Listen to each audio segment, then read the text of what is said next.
What is up, everybody? I hope everybody's doing great. Welcome to the live Q&A, everybody. I haven't done one of these in forever. And I think the last one I did was a random one when the Joker Folie Adul came out. And I was like, you know what?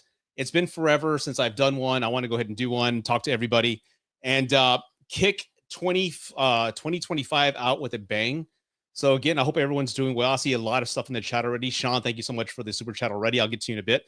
But again, what is this live about? Again, I just want to talk to you folks to see how you're doing. I just want to share a little bit about what I'm going to do for 2025 with some plans I've got. And some of it's going to be, I got to be kind of a hush hush about it. But again, it's going to involve you. So I'll get into more details when it comes to that. But again, a lot of updates and welcome.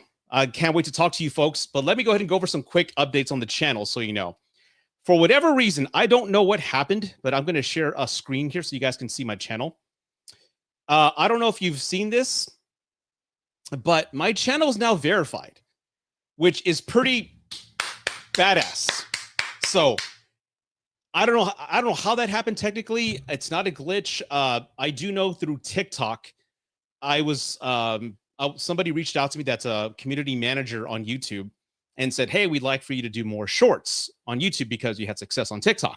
And I was like, sure. And it was a big community. It wasn't just me. There was a lot of people involved here. So I'm part of a community on YouTube shorts. So I started making more shorts on both channels, which I need to increase the production when it comes to that. But they emailed me a couple months later, actually 2 weeks ago, and said, hey, your channel's now verified. And I was like, what? I was like, seriously? And they go, yeah, your channel's verified now. And I'm like, I'm not going to complain about that, but that's great because if anybody should be verified, it should be Cody. You know, Sean's verified. Those are the big guys. Those are the superstars. You know, those are the guys. I think the minimum requirements for verification are like 100,000 subscribers. What else? Some notoriety, some traffic, some sort of numbers. At least over 100,000 is the bare minimum. But they verified my channel. And I was like, okay, if you guys are offering it to me, thank you, YouTube. I will take that and run with it. And it really kind of put things in perspective for me because I really need to be more active on Gen X reviews. Movies are my passion. I love movies, and it's kind of my escape from anything else. And you can see that in my work. You can see that in the little mini movies that I make. So I'm going to put more effort into the channel this year versus the previous year. Last year, of course, Rude Advice, for those who don't know me, I have a totally different platform called Rude Advice. And that's because of TikTok. I share advice about post-divorce, breakups, and relationships and things like that. Totally unrelated to movies, right? But that channel is doing good on its own. So now I just want to balance it out. I've got a good workflow and process to kind of meet both channels and be productive on both. And I want to do at least one live a month on my channel here, unless something else comes up. I know the Autop stream is coming up. I don't know if Cody's announced a date yet. I'm not going to take anything away from him when it comes to that, but we did set on a date. I'm waiting for him to announce it. But outside of that, I'm going to be more active here on the channel. So again, I just want to share that good news. This is a big deal, everybody. And I just wanted to celebrate that with you and just share that with you. If you've noticed it, I just wanted to kind of give you some exposition on that. So yeah, I mean, bravo. I'm really excited about that. So I just wanted to share that with you as well. Also, I have access to a store now. I guess I had it for a while. I just didn't pay attention to it. So there's some cool merch here. I mean, just the logo, and then one of my favorite quotes for Return of the Living Dead, which is my favorite movie, which is back there. Come in, dispatch some more paramedics. There's a couple of shirts I have there. I'm going to make more, and that is now available. So if you guys want to buy some merch, go right ahead. It's all there for you. But I just want to share that update because again, it's very exciting for me to have a verified channel. I'm like, all right, so I better start putting some effort into this. So again, just wanted to share that with everybody. So let's get to the chat real quick. I see some comments here. Gray, another Joker. Hey, you like what you like, man. If you didn't like it, it's not a big deal, but I enjoyed it. Let's see what else we have here. Don't split it, dude. You have two channels. Be fair. Yeah, and you know what? Sometimes it's kind of overwhelming, to be completely honest. Both are very demanding. Of course, if you just having one channel is really demanding, but I guess I've got to give myself credit for that. I got to be more cognizant of that. But I love what I do, honestly, because again, I don't want to get into that topic, but after my divorce, I had nobody to talk to. So that's why I created my movie channel, because movies were my escape, and movies gave me hope and joy and, you know, escape from what was going on. And I had nobody to talk to about the movies. So that is why I started the channel, just to kind of build a community and talk to people about, hey, I saw Civil War. It was great. This is when I was a big MCU fan. Still am. Anything before Endgame is great. After is all shit. But that was the purpose of starting this channel, was to make new friends. And here I am, 6 years later, and I got some great friends, and Sean, Cody, CP, and of course Brian, who I'm now taking over the reins of the Brian Lomax Award, which I am a proud carrier of that. I'm going to get a customized WWE belt that says Lomax and just walk around and just parade that shit, do some, like, with pride. I'm just going to get something like that made. But yeah, that, again, it's introduced me to a whole bunch of people. So I'm very grateful for the opportunities that the channel has given me and such like that. But I do need to be fair, dude. It is demanding. I figure I can do at least 2 reviews a month. That's easy. And of course, if any listing and anything you guys have any ideas for me to do. And that's another thing I wanted to do on this live. I wanted to ask everybody. I can do horror movie reviews. That's easy. But I wanted to ask everybody if you had any suggestions for what you would like for me to review. I can do my traditional thing, and that's no problem. But if anybody here in the chat, anybody who's been following me and watching me for quite some time, has any suggestions on what you would like for me to do, maybe more rankings, more listings, whatever the case is, put it in the chat. It's kind of like an open dialogue. And yes, I'm drinking the soda. It's been a long day, so I'm drinking the Dr. Pepper.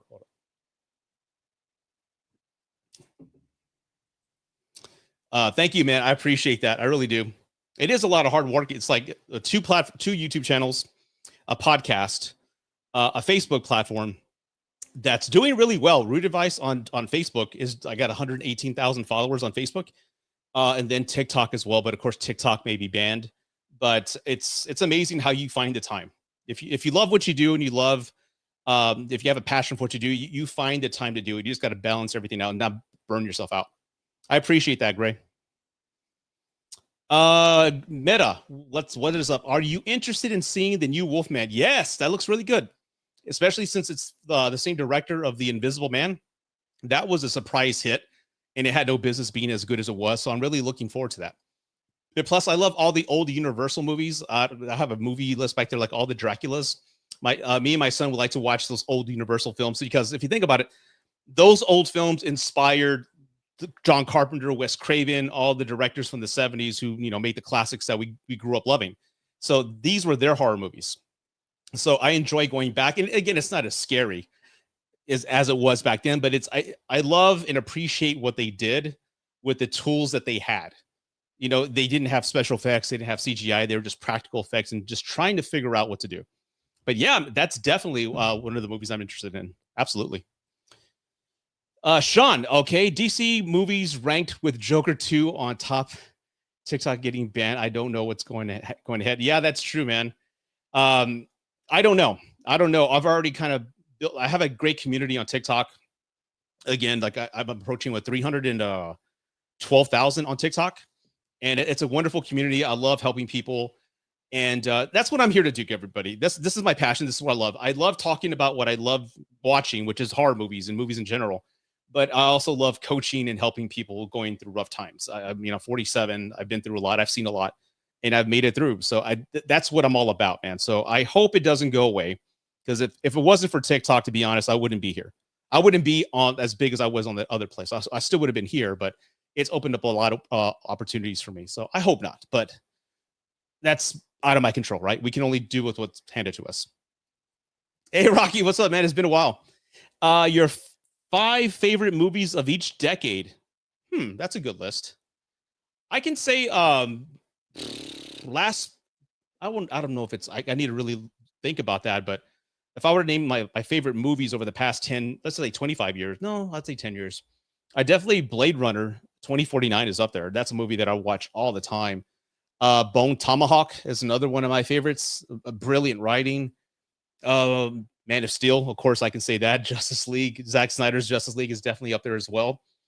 What else? I'd really have to give that some thought. But there's been a lot of great movies. Hereditary is also great as well. I love that movie. That was actually my number 1 in my 31 and 31 this past year. Hey, Rudy, how are you doing today? You know what? I'm doing great. Cobra Kai Theaters. Me and my son love Cobra Kai. You know what? It's pretty cool. My son's 18, right? And it's pretty cool to watch Cobra Kai with him. And then Terry Silver shows up, and I'm getting all excited, and he knows why I'm excited because I don't know. My son grew up with the Karate Kid movies. I didn't show them to him, but he saw them. He caught them himself, and it's pretty cool sharing that with his son, with your son, watching this Cobra Kai show. It as incredibly cheesy as it is, and just ridiculous, it's still fun. It's like a guilty pleasure, and none of it makes any sense. All the adults act like children. You got one guy, Miguel, what cured from paralysis by the power of Rock and D. Snyder. It's like, come on, dude. It's stupid, but yeah, you love it. You love it. You can't, yeah, you know what I'm saying. That's funny as hell. Well, let me get to the. I'm sorry, Sean. Again, I think I have a. There you go. Thank you, Sean. I appreciate that. And another session of the Church of Snyder. You know what? And just to kind of say this out loud so everybody can hear. Of course, everybody knows my passion and love for Zach. I wasn't a fan of the Rebel Moon movies from a artistic point of view. When you look at the architecture, the costume design, the grit of the film, it looks like a lived-in universe. So I love the production design. I love the casting, the look of the aliens. It's a beautiful movie to watch. I mean, when you watch it and you compare it to anything Disney's done, it's superior in every way from a visual standpoint. But the story sucked. I couldn't get into it. And then the director's editions came out, which I was expecting a big, I guess, contrast compared to similar to like the Justice League. And we didn't get that. I remember texting Sean and CP and everybody like, I'm fucking pissed because I'm watching part 2 and there's like 5 minutes of slow motion of hay being husked into a wagon. I'm like, fucking Zach, why do you make it so hard for me to love you? I just want to love you, man. And you're making it difficult as hell. But yes, I love the guy. But I am finally at peace. I had been at peace for quite some time, letting go and allowing what's his name? I'm sorry, James Gunn to do what he's doing. I love Creature Commandos. Episode 7 just premiered, or episode 6. It's better than what I thought. And for those who haven't seen it, give it a shot. I'm talking, it's a graphic cartoon. There's sex, there's murder, there's bullets going through heads. It's pretty damn graphic. It's just like Suicide Squad, the movie he made. So the tone and humor is all there. So I am all on board with what James Gunn is doing. I have complete faith in him. The Superman trailer almost was breaking me down to tears. I had cried after I stopped recording. It was so touching. And it's the first trailer, if I could be honest, the Superman trailer is the first trailer, I think, since Endgame that I've seen at least 20 times.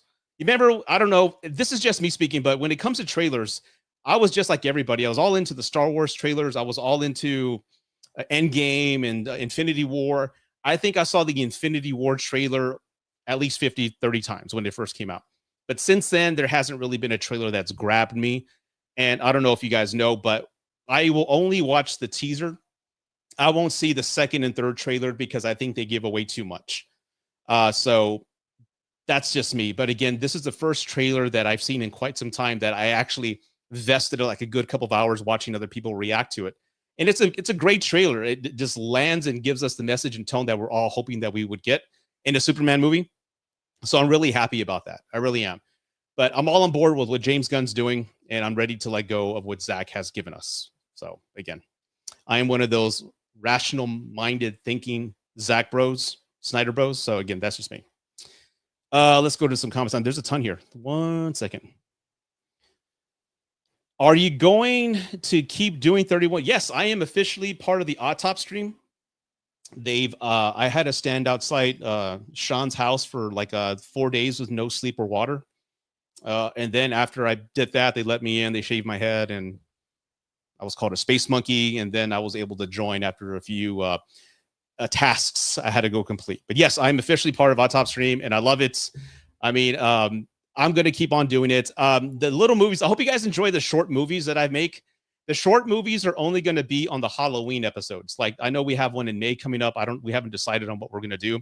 And that discussion alone, it could be tiresome. I throw in my 2 cents and just leave, and just everyone goes about their ways. You know, it takes a while to come down to a decision, but the short movies are going to be only on the Halloween ones, because again, Halloween just brings out a side of me, a creative side with me, and I just love making that type of content. So I hope you enjoyed it. That was a lot of fun. Let's see here. What else? But yes, I am not going anywhere. They're stuck with me. Hi, everybody. Have you done a countdown of your favorite film directors? I have not. You know what? I'm going to type all your suggestions here. So 1 second. Top film directors. Okay. And again, for those who are just joining right now, part of this live is really to reach out to you and ask you like, hey, what would you like for me to do? I can do the traditional reviews like I've been doing, but in order to just kind of get an idea of what the community is asking for, I'm asking you like, what type of reviews or content would you like me to do? Jason, Rudy, have you played the Tomb Raider? No, I have not. These games are tough and have no idea how peeps back in the day without YouTube. We did it, man. I remember I played Tomb Raider 2 and I hated it. The graphics gave me a headache. It was like a 3D environment. You couldn't make out where like tools were at. Nowadays, like if you're like playing Resident Evil, there's something that kind of shines and you're like, oh, that's something I need to go get. Or now they have the contrast setting where you can change the contrast and have anything that's interaction or interactable that you can interact with is what I was trying to say. That it's a different color.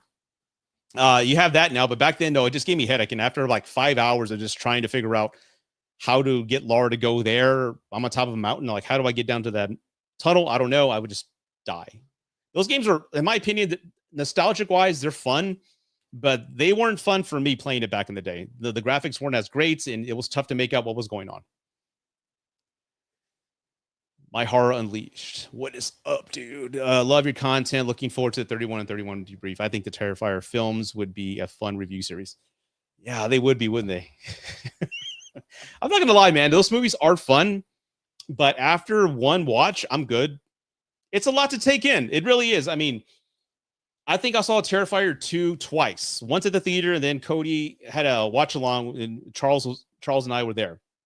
And I'm good. It's just a lot to stomach, man. It's fun. It's a fun carnival ride. It's a great theater experience, especially if you're amongst other Terrifier fans.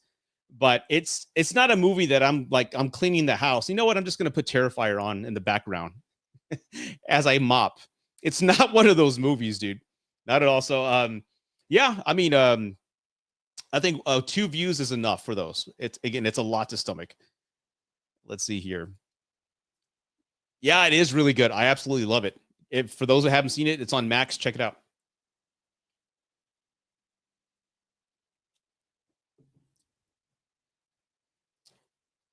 No, I haven't seen Mickey 1992. I'm going to put it right here. Mickey on the list. Mickey 1992.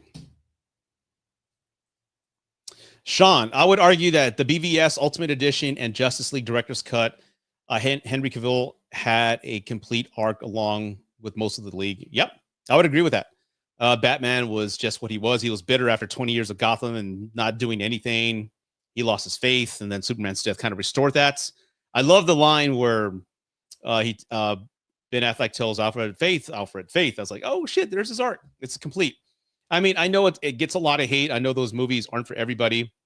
I know there can be taxing and very long, but for me, those are great movies. Those are some of the trilogy of Man of Steel, the director's cut of BVS, and Zack Snyder's are that's a beautiful trilogy. I'm fine with that. If we're not going to get anything else, I'm completely fine with that. Let's see here. Do you mean homework assignments? No. I was saying that for you guys, part of this live, part of the reason I'm being live was asking you like, hey, what would you like me to review for 2025? Again, I can do the traditional reviews. I know I started on a series like looking back on films as an adult. They did okay. But again, I was just curious on what specifically you would like to click on if I were to do that. So any suggestions you folks have, please send them. Tom, hello 3 times. What is up? No, we haven't. That is, from what I understand, we finally selected a date. I don't know if Cody's announced it yet, but that's for him to announce. But yes, that's coming soon. Yes, I can't pronounce it, but I know those are the films, the animation films. Those are the films like me, my daughter used to love and watch. Yeah, I absolutely love those films. Hitchcock, yes, I've seen High Anxiety. That's the Mel Brooks one. Psycho's a really good movie that I watched, but I need to watch more of them. And of course, Birds. Oh, Jeremy, yeah, did you enjoy The Penguin? Yeah, I did. Yes, absolutely. I don't know if you saw the latest video I posted. It was my top 20 of 2024, and The Penguin was on my top 10. It's an amazing show and one of the best DC products out there. I mean, it has that Sopranos feel, but in the DC universe, and the way they're kind of playing with your emotions when it comes to the Penguin. You sympathize with him, you think he's a good guy, and then that thing happens. So it's like, fuck, it's great writing, man. Absolutely great writing. And I love the torture segments from a woman's perspective, because I forget her name, but the actress who's like is trying to torture him at the end. She's not torturing him physically, she's torturing his soul in a way by having him confess certain things. So that was a great change of just like torturing a person. And I'm not going to say anymore. I don't want to spoil it. But yeah, I loved it. Go check out The Penguin. Ooh, 7 is headed back into IMAX on its 30. Oh, wow. I would need to see that on IMAX. I bet that'd be great. Daniel, what is up?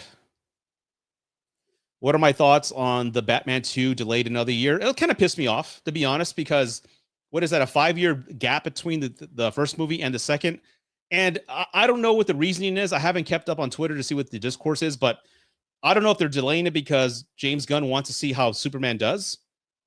I don't listen to like hearsay, but I understand that there was a test screening for Superman and it went badly.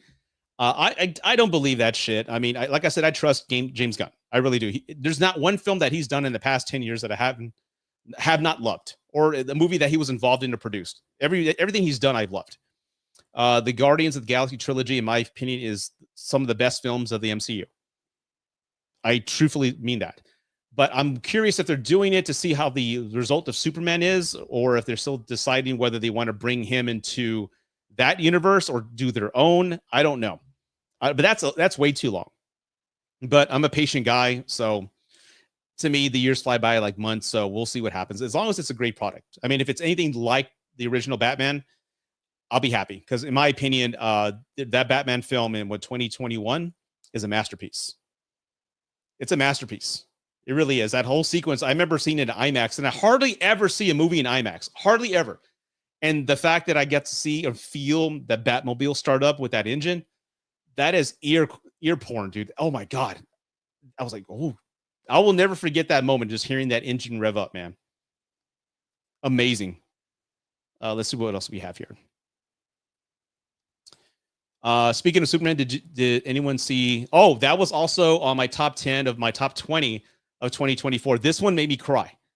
And again, I love Christopher Reeve. Again, I have Superman tattoos. Oh, this arm.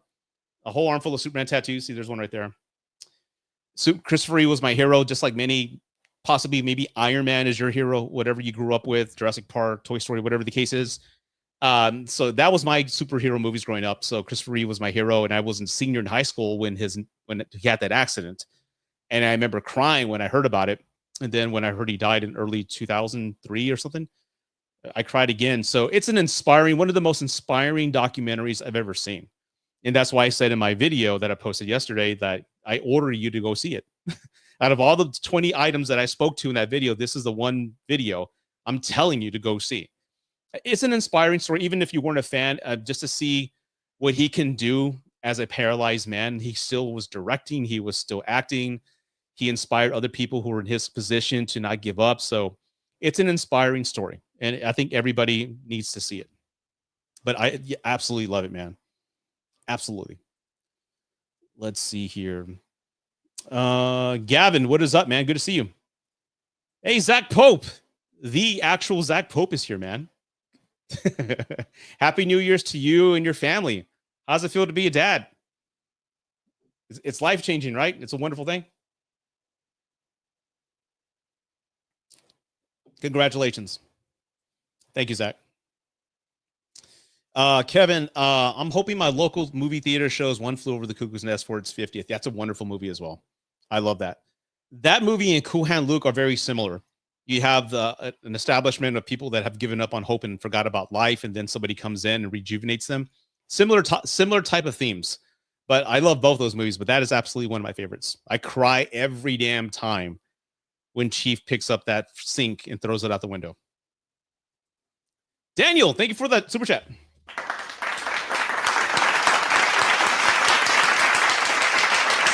Thank you. Forgot what this button does. You're pretty good. Hey, you get the Solid Snake one, dude. All right. Daniel, any directors you've lost respect for? Mine is easily, oh God. Mine is easily Zack Snyder's for being an Amber Turd supporter. Well, that was before all the allegations of what came about and delivering 2 mediocre products in the Rebel Moon, wasting everyone's time. Well, I mean, that's your opinion. That's great. And again, as far as directors I've lost respect for, I can't think of one right now. I honestly can't. I'd really have to give that some thought. But respect for, no, I don't. M. Night Shyamalan, possibly, but that he's doing his own thing. I mean, to go from such a high pedestal of product to what he's done, I know it's hit or miss, but I wouldn't say I've lost respect for him because I think directing is an incredibly hard job. So I don't know. I really have to think about that. How dare you talk about Zack Snyder like that? How dare you, sir?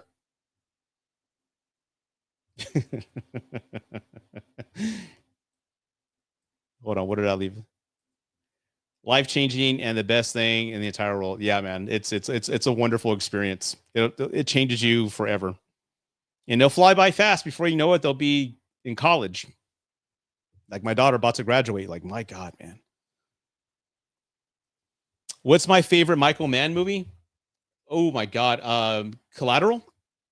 Let me bring out the Michael Mann filmography. Michael, I just want to be sure. That's the one that easily pops. Yeah, I would say Collateral. Mindhunter's really good, which is a Manhunter. I'm sorry, Manhunter's really good. And Heat. Yeah, I would say those two. I would say Collateral and Heat. Anytime Heat's on, I don't care how many times I've seen it, I stop what I'm doing and I watch it. And Collateral, it just has this like authentic feel. You actually feel, I love the way they shot it. You feel like, well, one, the city of Los Angeles is like a character of the film, but you also feel like you're in the car with Jamie Foxx and Tom Cruise. And I just love Tom Cruise playing a villain. I think he needs to play more villains in movies. Fantastic movie. I love it. And it feels like it all takes place in one night, which in the story it does. But again, I absolutely love how the tone of it. Pretty damn cool. Yes, I do, but not as much anymore. I was a big whiskey drinker, and then my wife got pregnant, and I was like, I'm going to chill out on the whiskey. But I do drink socially, but I don't need one to calm me down. I'm trying to watch my health and just play it cool. But Dos Equis is great. And Shiner Bock, those are my favorite beers. Let's see here. Yeah, Heat. Absolute watch, man. And just that whole sequence, that whole bank robbery sequence where they're shooting blanks in that LA streets. I heard, like, I love watching the behind the scenes footage because just the echo of those rounds going off. It's amazing. And Val Kilmer reloads a magazine in one of these sequences. And I heard on social media, I don't know if this is true or not, but it was so impressive at how fast he reloaded that mag that special teams, SWAT, police, military show that as they're training and ask their troops and everybody, can you reload like a movie star? He did it less than 3 seconds. So that one of the best shootouts ever. Hey, Zoe, okay, suggestions. Maybe you rank the top horror movie remakes or with the 28 years later coming. Oh, that's a good one. Write that down. Top 10 horror remakes. I'm so looking forward to that. I forgot to mention this on my video, the top 20 of 2024. If you want to check it out after the live, you can check it out. I highlighted movies, trailers, and TV shows. And the trailer that I spoke about was the Superman trailer, how much I loved it, how much I've watched it again, and just the tone I felt. But I forgot to mention that the trailer for 28 Years Later. That is one of the best trailers I've seen in quite some time. I love the fact that it gave us like a theme and tone of what the movie's going to be without just spilling the story and telling us, answering all our questions. It teased us, and that's what a teaser is supposed to do. And it just fucking felt creepy, man. And we need more trailers like that. I should have placed it on my list. I just simply forgot.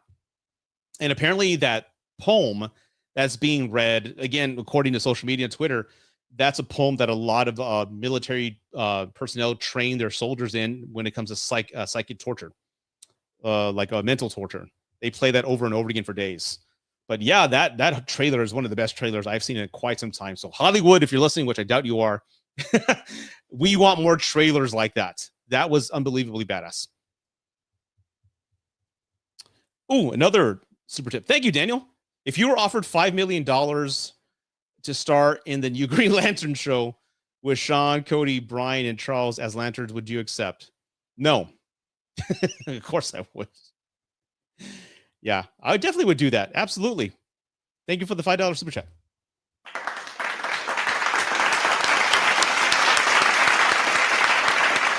Thank you, Daniel. You're pretty good. Appreciate that. I'm looking forward to that too. Again, if you've seen Creature Commandos, the theme, the tone, I love that it's very adult. And I think that's what turned me off to the MCU. It always felt safe. The MCU, as entertaining as the MCU movies have been, which again, I'm not arguing their success or disputing that. For me, the tone always felt safe. Like whenever something serious would happen, they'd throw in a joke. The stakes weren't really heavy because somebody would come back from the dead or no one was really going to die. That's not the case in Creature Commandos. Like in any James Gunn movie, there's death, there's consequences, and people die. And I do love James Gunn did that in Guardians 3. I don't know if you saw Guardians 3, but the fact that Gamora, they didn't reunite at the end and have a happy ending. I love that. I'm like, hey, there's consequences to things that happen. She wasn't the same. And I love that there wasn't a happy ending. So I love that his characters and his writing is actually real and relatable and not just a happy ending. So again, absolutely. But thank you so much for the super chat. Of course, I'd be the shortest Green Lantern, but I'd be the most handsome because I am the handsome guy. I'm the best looking guy in all of Autopsy. You can clip that and make that a short if you want. I am the best looking guy in Autopsy.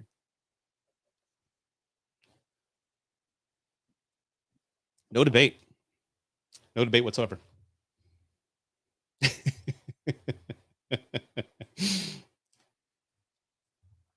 Yeah, that looks, again, I can't wait to see it. Ooh, Fright Night. I didn't know they were having an anniversary. I would like to go check that out. Freddy's Revenge came out, no pun intended, 40 years ago too. Freddy's Revenge. Oh, is that? Oh, nah.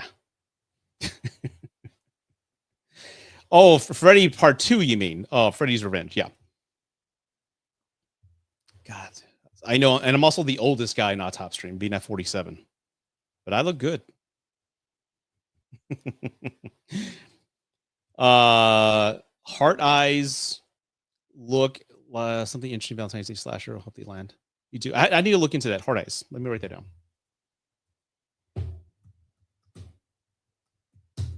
All right. Ever since Gunn said that Lanterns is going to be like True Detective, it has made me really excited. I know, right? If anything, True Detective season 1 is absolute masterpiece. If you haven't seen True Detective season 1, what are you doing? That's some of the best television in history. That's like easily top 5 shows of all time. So you have to check it out. The other ones are hit or miss. They're okay, but they're not as epic as the first one. But I believe him when he says that. If he's going for that tone, I have 100% faith in the guy. I'm pretty sure he can do it.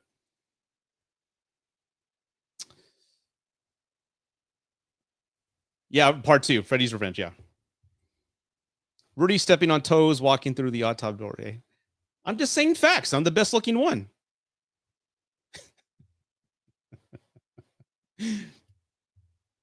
Maybe it's an opinion, but my opinion's a way heavier. Nightmare on Elm Street is my least favorite of the franchise. The first one, really, okay. That pool scene, tanks. To the bottom of the. Oh, you mean the pool scene where he kills all the kids? Yeah. I can tell you that again. I was a kid when those movies came out, and I remember my sister going to the movies after seeing part one and saying, "Oh my god!" My sister was like 18 at the time, and I was she was 10 years older than me, and I was 8. And she was talking about the idea like there's this movie out there with this monster where he kills people in your dreams, and just hearing that as a kid fucked me up for like a while because again there was no internet. There were some magazines, but it was all hearsay and just like stories. And the fact that she said that he can kill you in your sleep. Yeah, if you die in your dreams, you die in real life.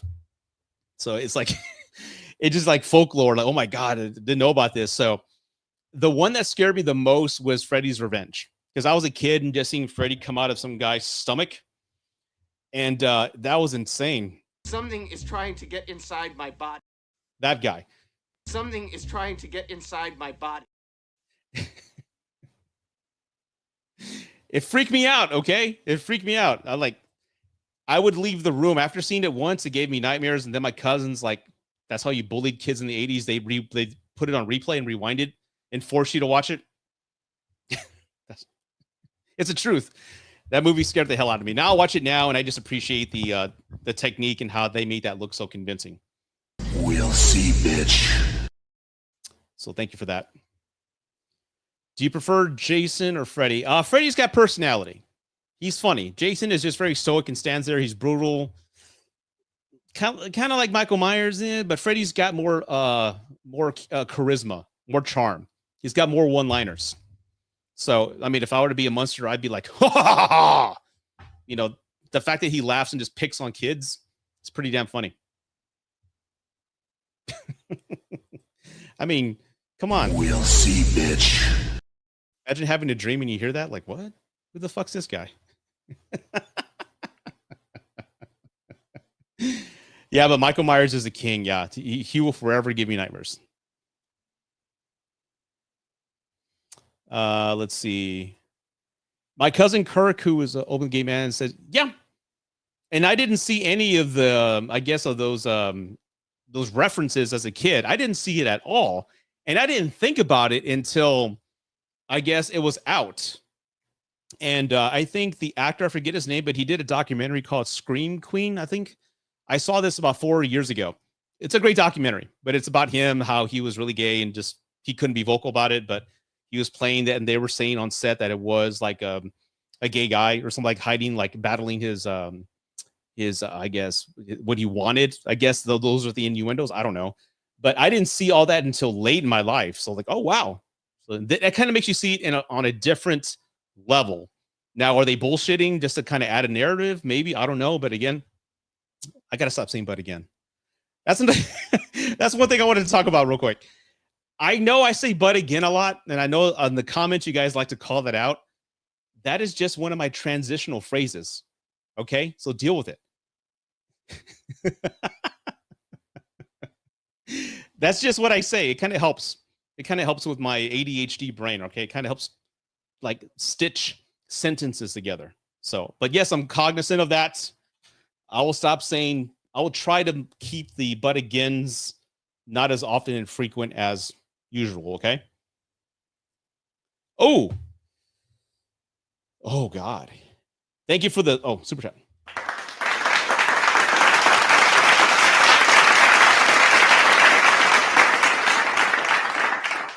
You're pretty good. Bitches leave. You also get the RoboCop one. Saw 2 versus The Hills Have Eyes remake. I will tell you this. Saw 2 is great, but The Hills Have Eyes, I've seen it once, and I have no desire to ever see it again. Just everybody knows of the scene where the family's killed in the SUV or RV, whatever. There are some sequences. I'm very protective when it comes to babies.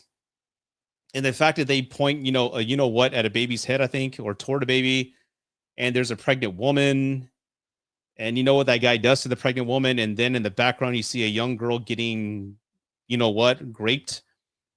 I don't need to see that again. It's too I get it's tied to the original movie, but I was so disturbed by that. I'm like, I'm never fucking seeing this movie again. And I haven't. I saw it when it first came out, and I haven't seen it again. It's too much. I know it's a movie, and I give a total kudos to the actors, everybody involved, and for the director having to go that way and be as I guess raw and offensive as they can be. But I don't need to see that again. I don't need to see that again. So they're both great in my opinion. But again, I won't see The Hills Have Eyes again. So I don't know if that makes it win or not. You don't remember that? Yeah, it's in the RV. Well, the dad's burning out on the cross. Just check it out. It's the RV scene.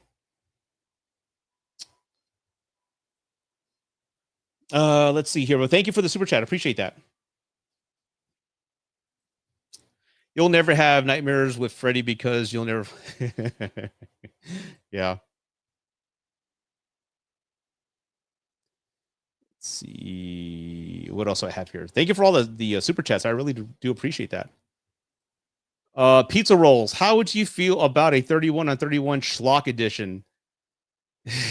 That would be fun. I love Schlock.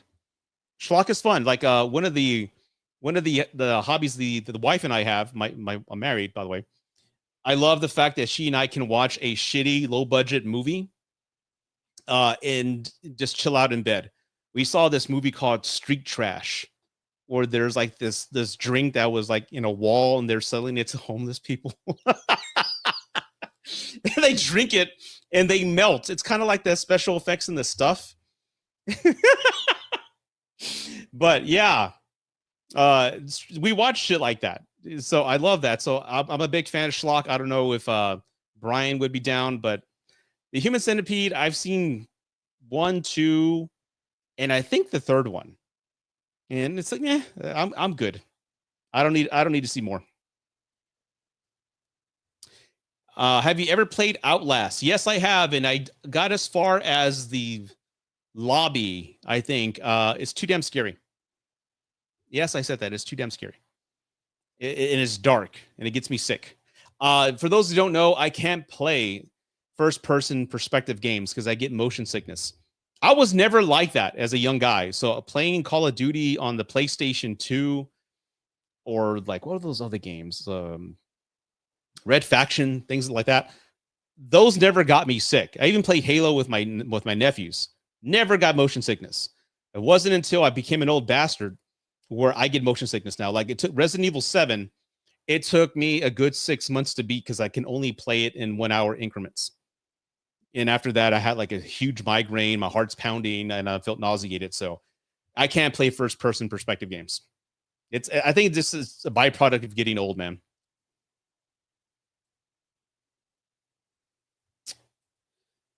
Sean, CP spoiled the next 31 on Patreon going to be the best one you dudes have done, but that's my opinion.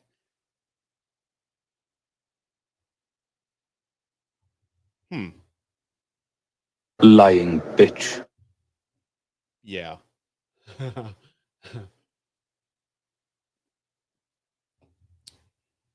Maybe.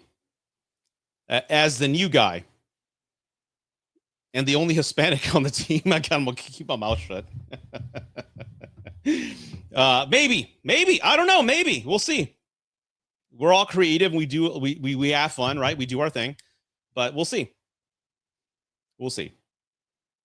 But again, first off, you guys like the movie the little movies that I make on the October one? I hope you enjoyed it. Did you guys like the song No More Rudy? Did you guys like that? I hope you did. But I enjoy making those short horror movies, and I will continue to do that, but only on the Halloween editions. I don't think I'm not going to do it for the May one. It's only horror themed. Let's see. What was your surprise movie of the year? A movie that, while it may not have been a blockbuster, it knocked you off your feet and made you feel a certain way in your pants. For me, it was Longlegs. Well,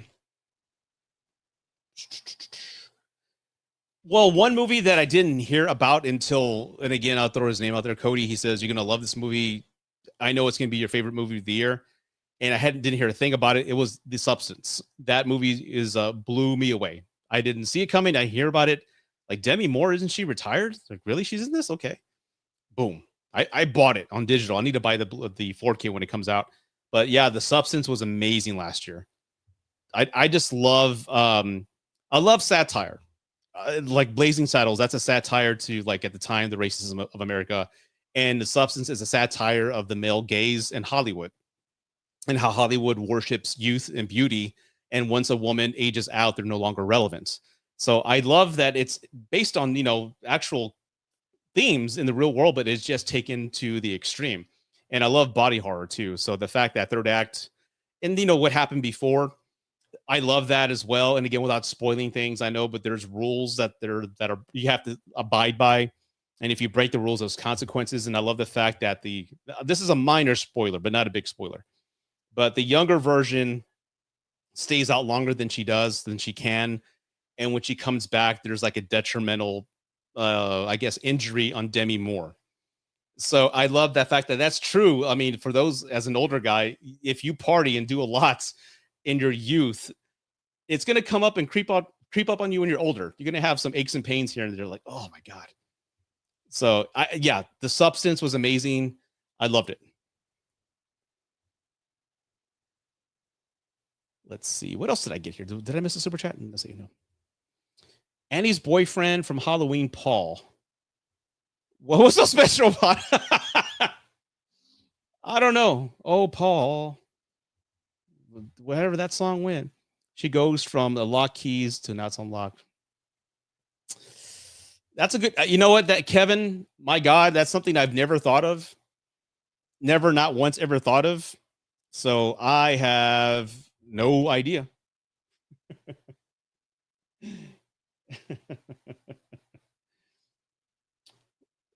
Speaking of Paul, I don't know why I have that saved on my little panel here.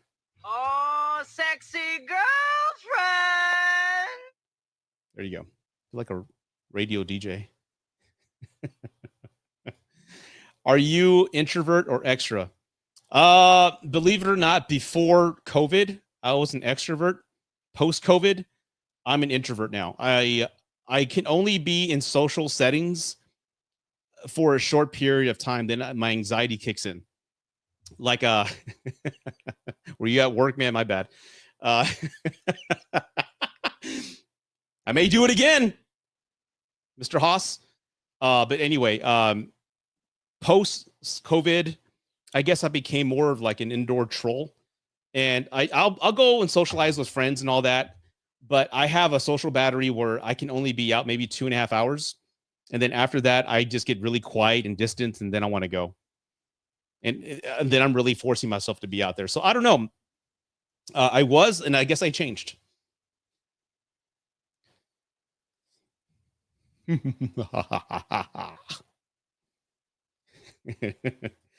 Would I ever do anime reviews on movie shows? I'm not probably not. I mean, I would say anime has some of the best stories, some of the animes that I've seen, but I'm not a big fan enough to go in there and try to like dissect them and talk about them. Alex, my guess for 3131 is crime movies, but those are long as hell. Why don't you shut up?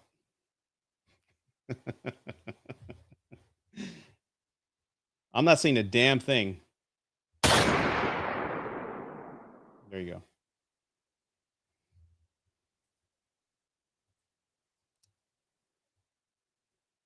Let's see what else.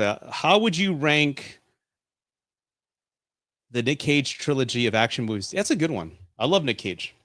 I don't have a Nick Cage soundbite, but I need to add him. Nick Cage ranking. And for those who don't know, I'm a big fan of Nick Cage. I love Mandy. Can you see, guys, Mandy? That's one of my favorite movies of all time. It's a very artsy horror movie. And that kind of just drew me back into the Nick Cage fandom. So I love his movies. He's a great artist. He's a great actor. And I love that he gives it his all in every moment in his movies. There's like a 20-second piece of Nick Rage where he just goes full Nick Cage. So I love the guy. So I definitely will look into that. Will you ever do a live stream with Cody again? Sure. Every live that I do, I send the link over to the guys and say, hey, if you guys want to come by and say hi, you're more than welcome to. But yeah, but we'll see. I talk to him like every day, man. I'm bored of his ass. That's a good one too. Like, let's go. Con Air is Con Air is last face off. Okay, so The Rock is great, man. Oof. The Color of Space, that's a good one as well. That's a recent one. But have you guys seen Vampire's Kiss? That's insane. You got to check that out. Hold on. Yeah, he's pretty cool. How about recent Ray Cage Horror? Yeah, The Color of Space, Long Legs. Yeah. That's a good one. Let me in now when it can be nice. I was gonna try to do for the mini horror movie that I did for the 31 and 31. I was actually gonna dress up like Nick Cage, but logistically that would have been forever. Like to paint myself white, and that would have been a pain in the ass. Not once, not twice, but as many times as I like. Nick, I fucking love you, dude. Let's see here. What else do we have? Rudy, can you please review Kill List for us? I've never heard about that. I'll write it down. Kill List. I'm assuming it's about killing and with a list. In the car, right? Save me from the pain of living. He is, man. What was that one movie? The Secrets? Yeah, he can be cold, man. He's a great actor, man. I love what he does. I still haven't seen all of that show. What is that show called? Ozark? I hear he's great in it. Top 5 Silent Hill games. Ooh, now you're talking. Well, one would be Silent Hill 2. I just played the remake, and I had that listed as my number 3 favorite thing of last year. I was gonna do a review on it, but I find it difficult sometimes. I'm better live. I guess I'm just wired better that way. But when I'm not live, it's tough. It's tough for me to articulate what I love about a game because, again, there's a certain type of style and, I guess, cadence that you have to go with when it comes to gaming. Talk about the mechanics, the story, the gameplay, all these things. And I tried it. It just couldn't get the words out of my mouth. Yeah, The Gift. That's what I was talking about. He was cold in that one. Yep. Take care, Daniel. Appreciate it. The birthday girl.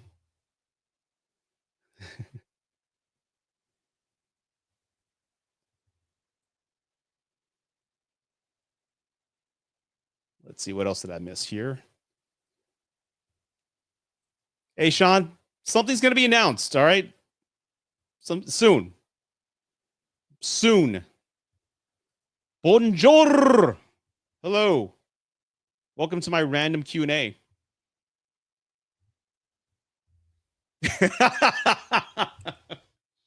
I may or may not have set that in my dating life. I may not, or may have. I'm going to go tell the wife that in a second. I have 3. One's 18, one is 20, be 21 in 3 months, and then I have a 2-year-old. Let's see. Do you guys like watch-alongs? I've always wanted to do watch-alongs, but I think from a viewer standpoint, you may find it boring. I know every time I've done ones, Charles has always been, man, it's fucking boring. You're just standing there looking at the screen, not saying shit. I'm like, yeah, I know. Charles can be mean when he wants to, by the way. But watch-alongs, I'm curious, would you guys be interested in that? Just hanging out with me watching a movie? It would just be me. I mean, it's tough to get anybody else in here. Maybe I get my wife to come in, but it'd just be us watching it. I'm not going to be that vocal guy talking every 5 seconds. I'm just going to be doing that. the entire time. No, he doesn't. He's a bitter son of a bitch, is what he is. But I love him. Did you hear me, Charles? Well, I appreciate that, Alex. I really do. I need to do more of those.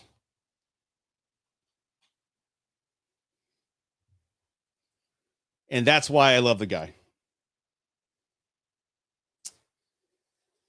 Dice, he's begging to be the next Phantasm.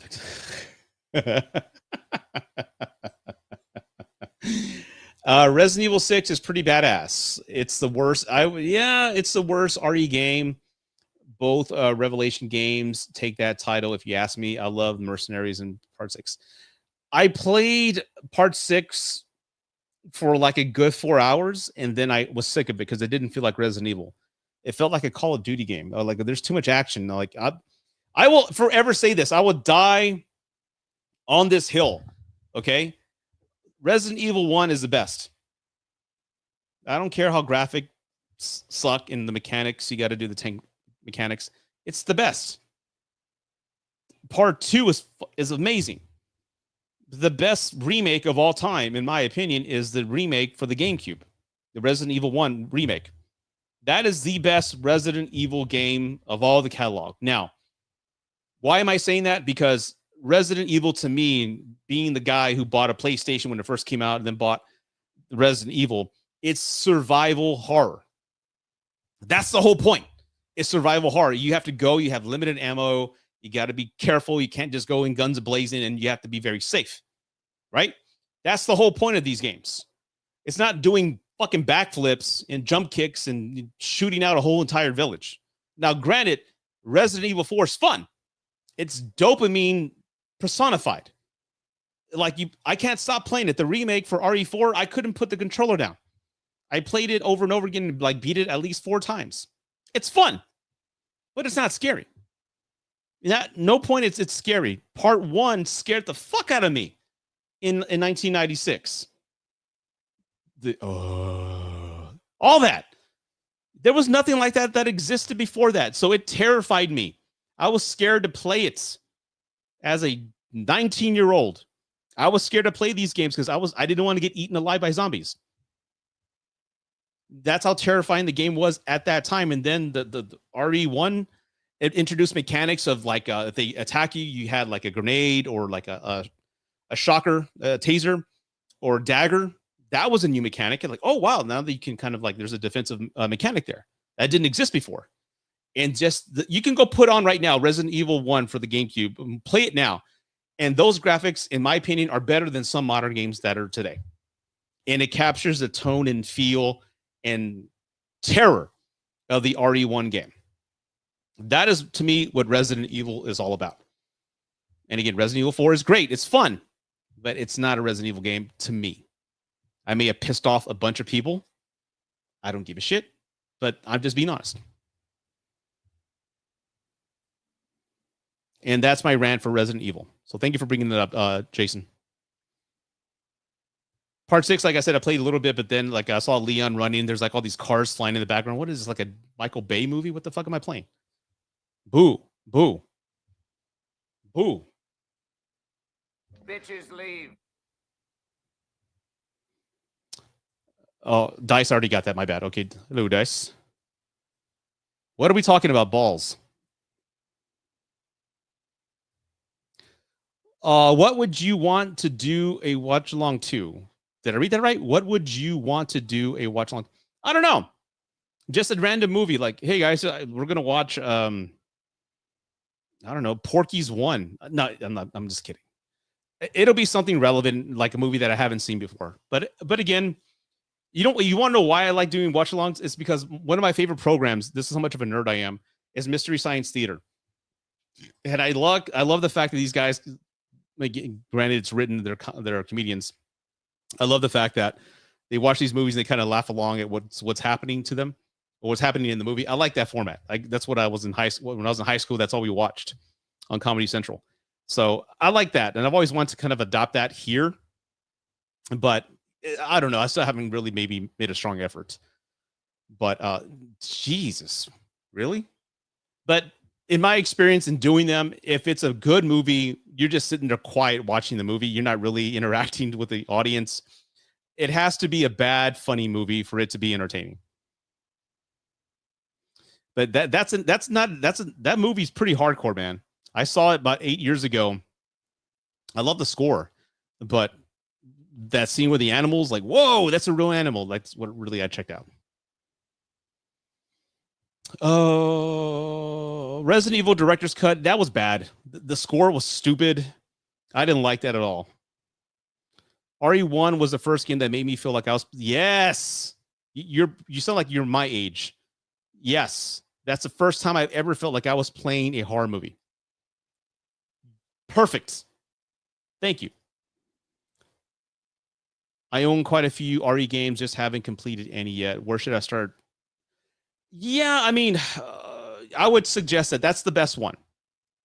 And then again, the tone is scary, but then it starts to get more arcade and more fun. And again, I will admit Resident Evil 4 is, I guess, from a sales chart point of view, is the best selling and the most regarded as a fun game. And it is, but at no point at all does it capture the fear that the RE1 for the PlayStation had. Scared to death of that. I mean, think about it. Scared the hell out of you. The hell with him. He'd be fine. Well. Look who finally decided to show up. No, I will not pick one because I love both. No, that's an impossible question. Like, pick your son or daughter. You can't. That's an impossible question, sir. How dare you? Just asking that question is going to rip a hole in space and time.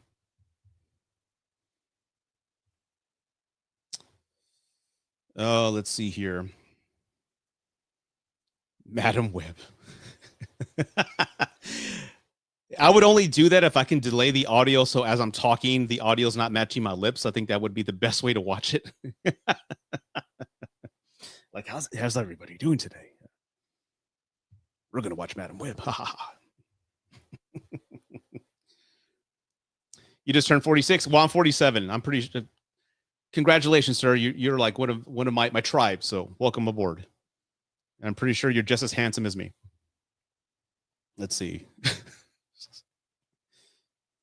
Okay, Jason. So I'm 38. So I played Resident Evil after part 2 in 98. You're 12, man. Yeah. That's insane. Were you terrified at the time? I bet you were. Because again, there was nothing out there like that. It was the first horror game. There were some horror games that came out before, like Clock Tower, but to actually feel that you were playing a horror movie, like Jason had mentioned earlier. I'm sorry, the other guy. I'm sorry, Zos. Yeah, it felt like you're like playing a horror movie. The sound effects were top notch, and the mechanics. Once you kind of mastered them, there was like a learning curve. But once you learn the mechanics, the game, as the learning piece added more tension, because when you had to get out of the room, there was no quick button to do a 180. You had to do, so it was hard. And that same mechanic was the same in Silent Hill. Now, I will say this.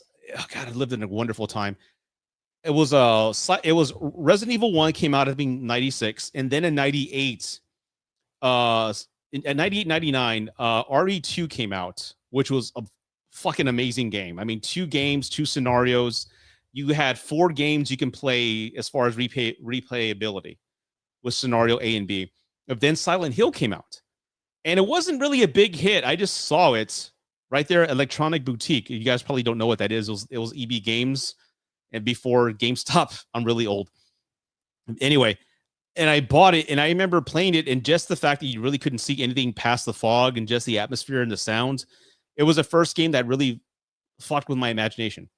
And you didn't know what was out there. Just the sounds alone just kind of painted like the worst villain, this unthinkable monster in your head. So, and then the soundtrack, everything about that game was creepy, man. I'll never forget that one part in Silent Hill 1 where I was playing with my first wife at the time.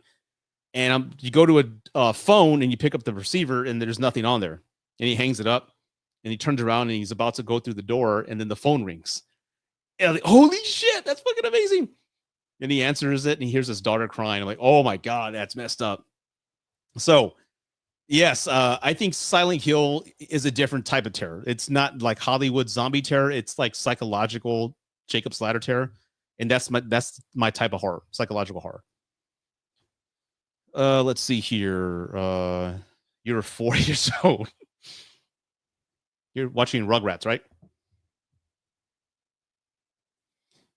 Yes, I'm old. I get it. I get it. Thank you. I got this from a vendor when, around Halloween, like the malls have like those Halloween specials or Halloween events. I saw it. I'm like, oh, hell yeah. He is here, apparently. Can you feel his presence?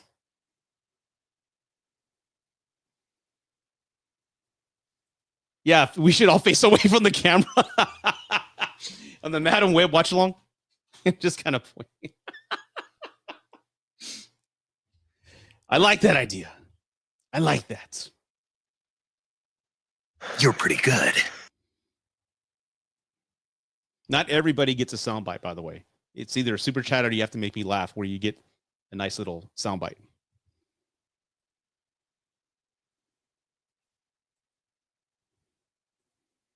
You weren't a Rugrats kid. I was a bananas in pajamas kid. I have no idea what that is. Would you guys think about getting 3C in for 31 on 31 to replace Brian? Brian is irreplaceable, sir. And 3C, I know of him. I think I know who you're talking about. He's the guy who dresses up like in the costumes. Like he goes all out.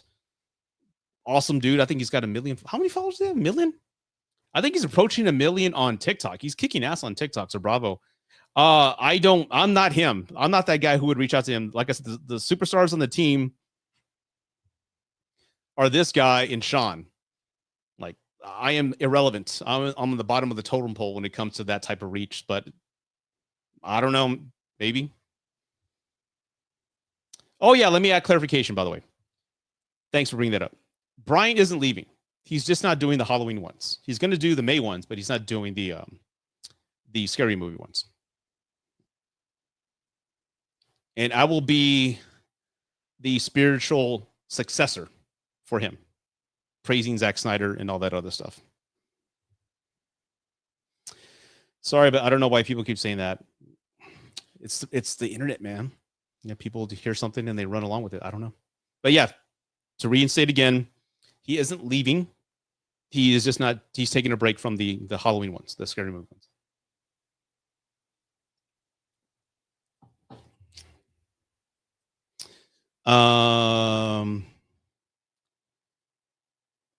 What else did I miss here? The 3C, I mean, who knows? Who knows?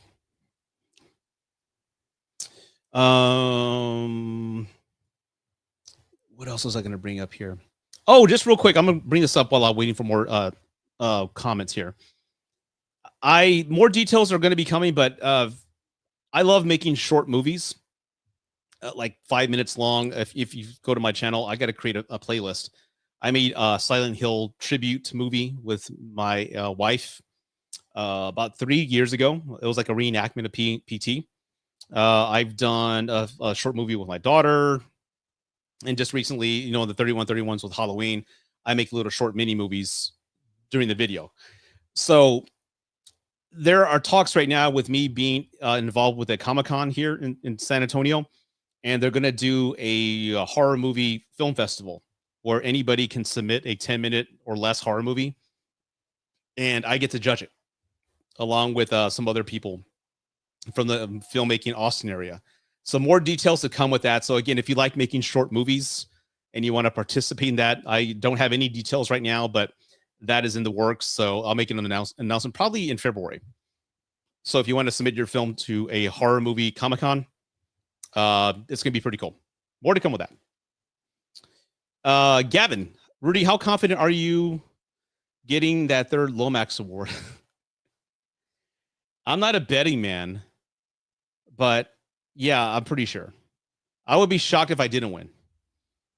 And I'm not just FYI, I didn't know what the whole award was until I first won it. I'm like, what?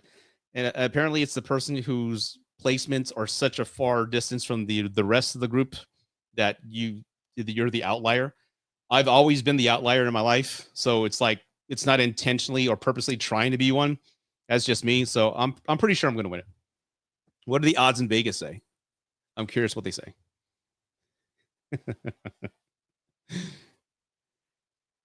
Always wonder why someone would distinguish, say, 89 from 88. Oh, did I miss something? Okay, hold up. I'm trying to organize all 130 movies I've seen this year. The entire middle of the list is a bitch to put in order. Are you going to rank all 130 movies on a video? Shit, man. Wow.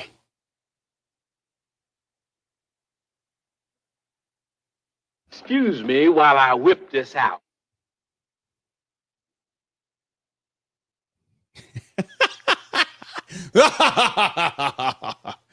No, that's not true. Maybe 20% of the time, but not all the time. Wow, that's going to be like a 5-hour video, man. Give it up to this guy, man, because again, he's a machine. You're pretty good. That's all you get. You get half applause. But yeah, you got to give it up to the guy, man. That's a lot of rankings. Abigail, no, it was mid. Abigail was fine. It was okay. But the best of the year, no, I can name 4 of the movies. First Omen was better. Late Night with the Devil was better. The Substance was better. Beetlejuice is better. There's so much more that was better than Abigail. But again, hey, you love what you love, right? I love Zack Snyder. You don't. It's just who we are. There's a contrast there. That's what makes us so damn awesome, dude. But it was fun. And if it makes you feel any better, like I've told you this already, my wife loved Abigail and she saw your review and like, Cody was right. I'm like, would you shut up?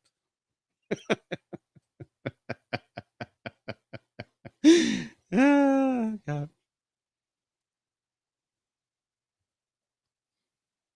Yeah, I get it was fun, but for me, like I said, I have this weird brain where I see patterns in things, and the fact that I was watching this movie, I'm like, this looks exactly like Ready or Not, and it feels like Ready or Not. Mansion, same warm tones, character in a white dress covered in blood. I'm like, Cat and Mouse. I'm like, who directed this film? Oh, it's the same fucking makers. Oh, and I'm like, okay. So anyway. Says who? Just kidding.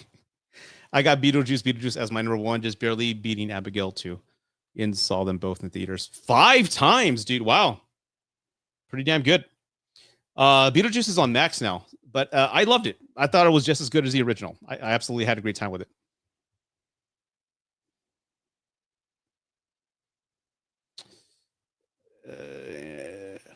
Pushing 50 and saying mid. I'm speaking the kids' jive, man. See, you have to adapt and speak what the kids say. Like, no cat, man. On God.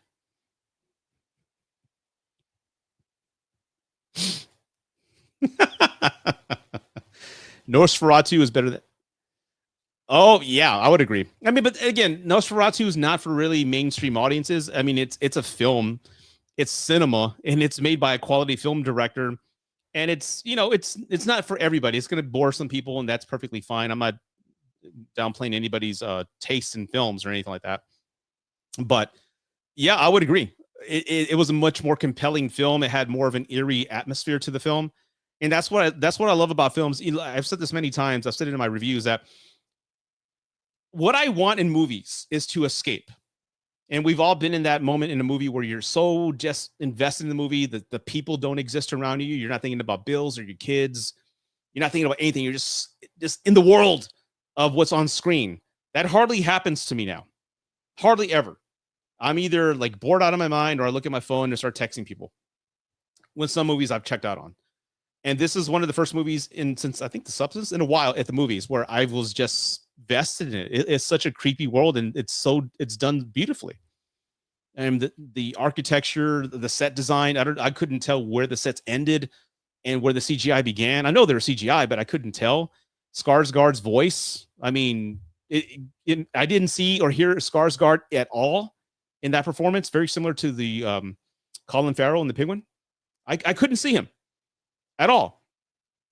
I loved it. It was great. It was very eerie. It felt like an eerie old tale, which I think is what they were shooting for.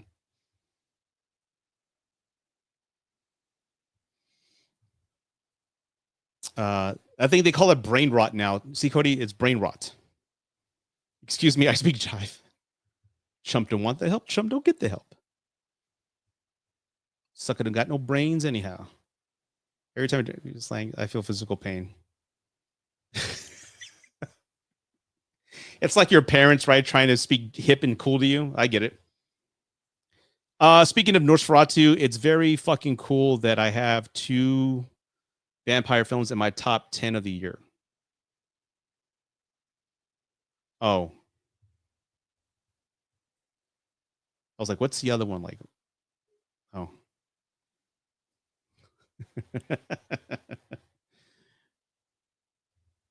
Hey, man, you got to be hip to the scene. You got to be fresh.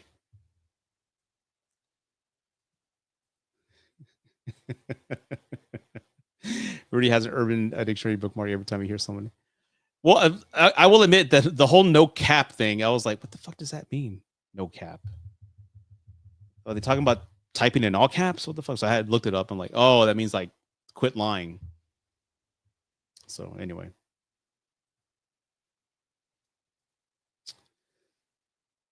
Nosferatu, Abigail, Renfield, good movie. Yeah, Renfield, I really loved Renfield. And again, because it's Nick Cage. And I don't know, I feel bad that it bombed in the theater. It's really hilarious. And if you watch it, Renfield is really just somebody trying to leave a toxic relationship. And the person keeps gaslighting them for wanting to leave. It's fucking it's a relationship movie. Renfield, that's all it is. And it's seeing it in that light. I was just cracking up, man. You have to check it out. See it again with that type of light. It's fucking amazing. No, I didn't, but I know that I don't care for A24 at all, but that one was a winner. I was going to buy it a couple nights ago because you can do movies at home. I was going to buy it, but I didn't. But somebody recommended Anora, and I saw Anora instead, and it pissed me off. So I'm going to see The Heretic probably tonight or tomorrow. Anora was okay. Great performances. I forget her name, but Mickey something. She was the one that Leonardo DiCaprio burned up with a flamethrower. And Once Upon a Time in Hollywood. It's a great performance, but for me, it just wasn't for me. Everyone keeps saying that. Actually, my wife, she saw it with her friends, and she left the theater and said, she goes, I want you to see it as much as you love religion, because I went to Catholic school, so I studied religion for a long time as a kid, believe it or not. And she goes, I think you would like to see that. And when you see it, I want to see it with you. So I need to see it again. Hey, Marcy, what's up? Hold on. Thank you for the super chat. Thank you.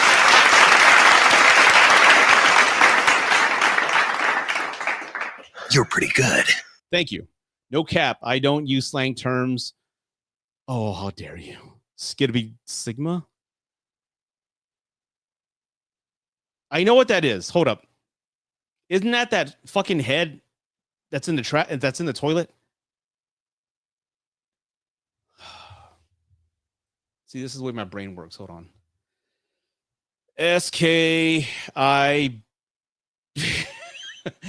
Oh, geez. BIDI toilet.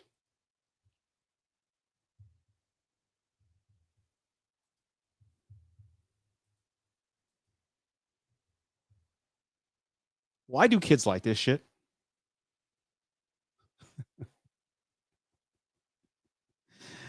I can type English. I can't type skiddy whatever the skibby bop. Why? You know, there's artists out there that spend lifetimes perfecting their craft, and then this skiddy doo guy, whatever the fuck this is a fortune right here. Mystery Surprise Toilet, Series 1.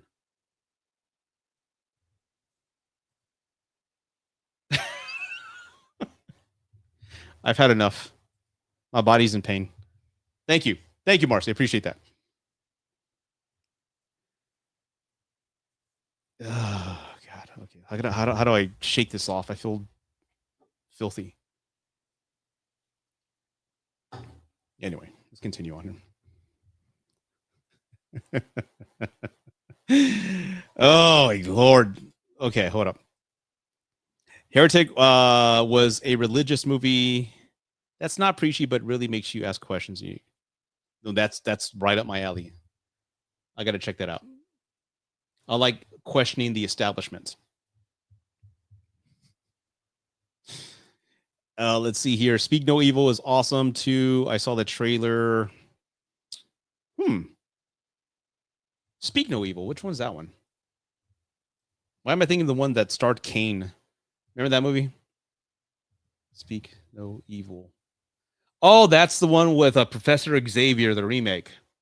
I need to check that out again. Oh, super chat. Hold on. Oh, thank you. Is it JT and OBS reviews? Thank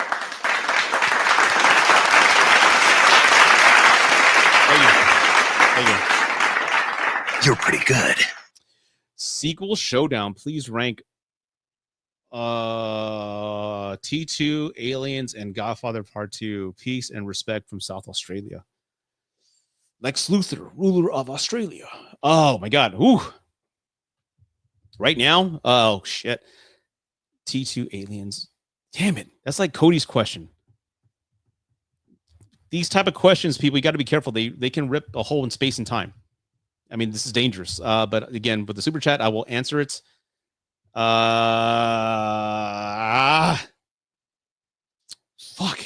Coming in at 3. Oh. Godfather 2. Number 2 would be. Oh, this hurts me to even say that. Aliens number 1 is T2. T2 is fucking amazing. So again, 1, T2. I guess in the order you typed it out. That would be my ranking, but those are all masterpieces, man. How dare you?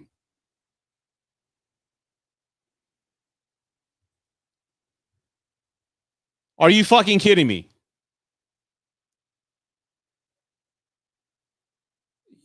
You know you're old when you can't relate to the new stuff, man.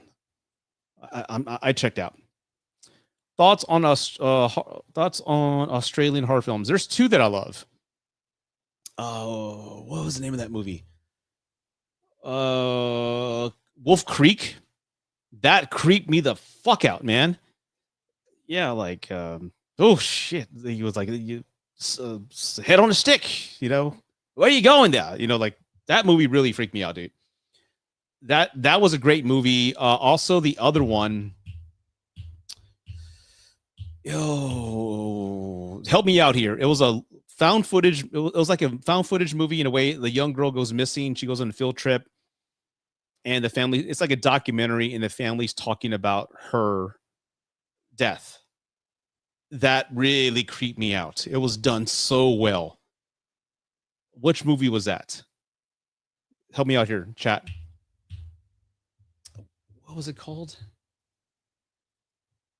Australian Lake Mongo. Thank you. That was so good.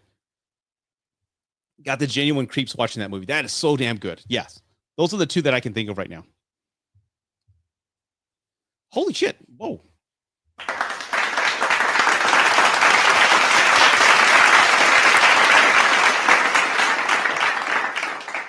You're pretty good.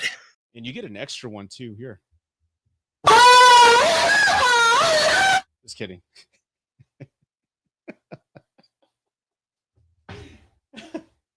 You grabbed my nuts. Dude, thank you so much. My generation of memes was Vines and thought fidget spinners and Fortnite dancers just. Well, I had kids, man. So I know what the fidget spinners were. I know they were a huge deal. And Fortnite dances, they were into that briefly. But I do know Vines. But again, thank you so much for the $45 super chat. Man, I got to give you something else. Hold up. What is this one? I don't know what that is. Hold up. You're pretty good. You get 2 pretty goods, by the way. Yeah, I'm sorry. I may throw that out there every now and then, so I'm going to keep you all on your toes. But if y'all say for me to stop, I'm going to keep doing it. So, Howling 3. No, I've seen 1 and 2. I haven't seen 3 yet.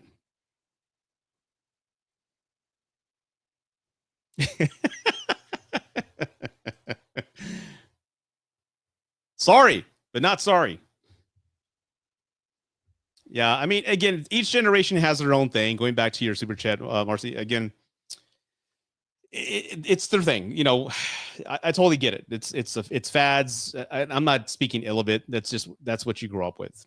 But the whole toilet thing, I just don't get it.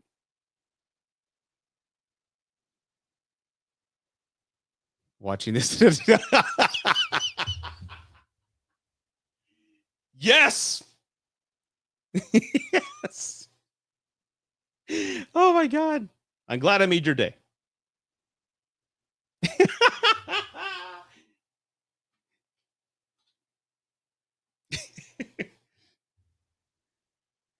Was it 6? Did I read it wrong?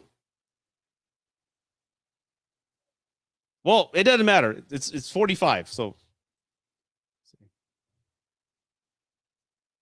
I don't know. Maybe that's in pounds. I don't know. I'm not that smart. So come on.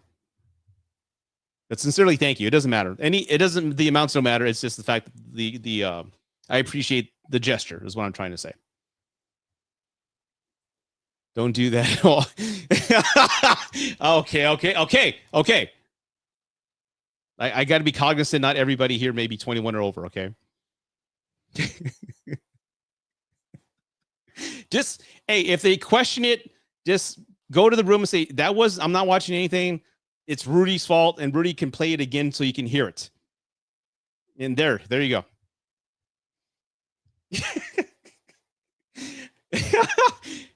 I'm sorry. Just blame me, dude. Just blame me. I can play it again just to prove that you weren't watching anything.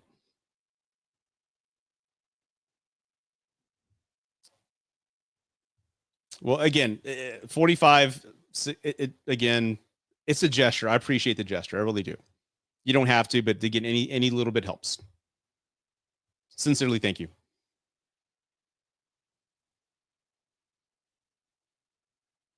Get Limp Bizkit off that fucking list. Nickelback, baby. Rules. I'm just kidding. Rank them.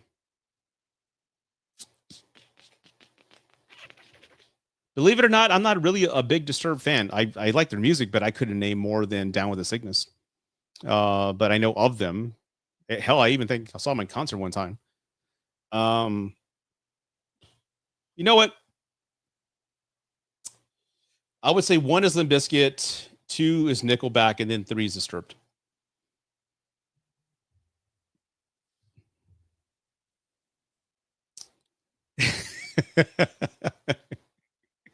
I'm sorry. The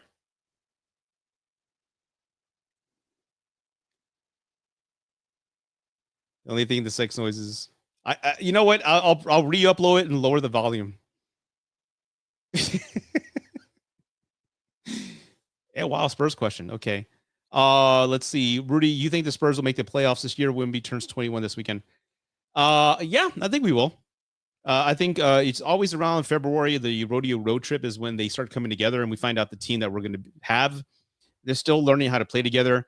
Wemby is phenomenal to see. I've went to one game, one of his first games when he first arrived, and we had like floor seats, and seeing somebody that tall, he makes guys who are 6'9" look like guys that are 5'8".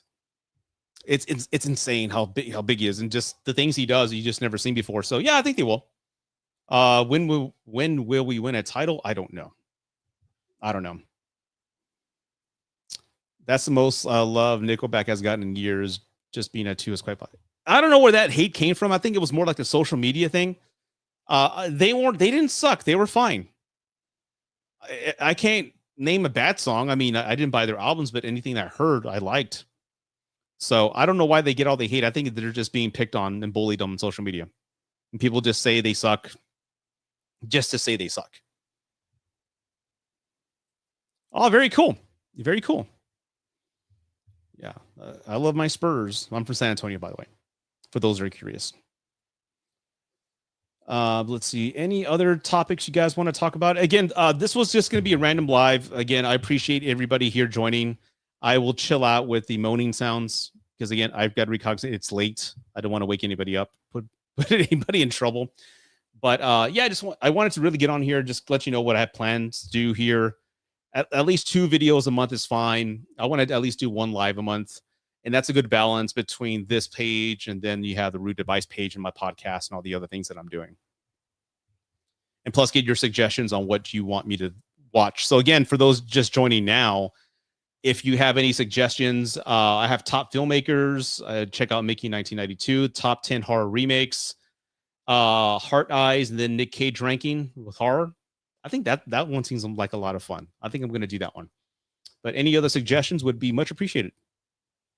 Let's see here. Really? That's a legend, man. That's bravo. That's pretty badass.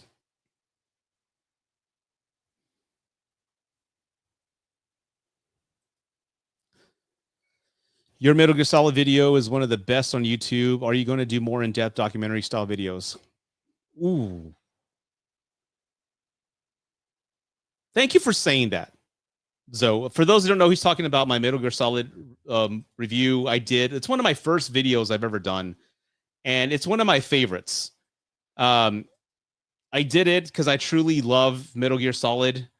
I love it with a passion, and I wanted to capture why I love Metal Gear. And let me see if I can find it. Let me see, share screens here. A lot of heart and love went into that, and I think you can tell when you watch it. It's this one right here. Let me remove this chat here real quick. It's this one, why Metal Gear Solid is the greatest video game of all time. I don't know if you can see that. So I have a video game reviews playlist there. Some are older than others, but that's one of the 6 years ago. Man, it's been 6 years since I made that video. Wow. Pretty crazy. Then I did the collab with Cody. We did the Resident Evil rankings. That's up there as well. So yeah, I think I really do appreciate that, man. That's awesome. Thank you for saying that. Maybe I will. I really have to love the topic. I really have to love the topic to really talk about it. So we'll see. If anything, I was going to do, and it's also kind of tough as well because maybe it's the analysis paralysis for me, but you start writing something, then you're thinking, what can I possibly say that what other YouTubers haven't said? Then I kind of talk myself out of it. But that video, that Metal Gear video, is something that I was wanting. I had been wanting to make since I played it in 2000. So I might do it. Yeah, I just gotta. It's that passion, that fire. Just it has to light in me. I have to talk about something. I've been honestly thinking about doing something like a Superman series. Like I love Superman, the first one, in Christopher Reeve, but I never expressed it on a video. I like the physical media videos you did last year. Thank you for that. Yeah, I really do like that. Hey, thank you so much. Thank you for the super chat. I won't do the moan, okay?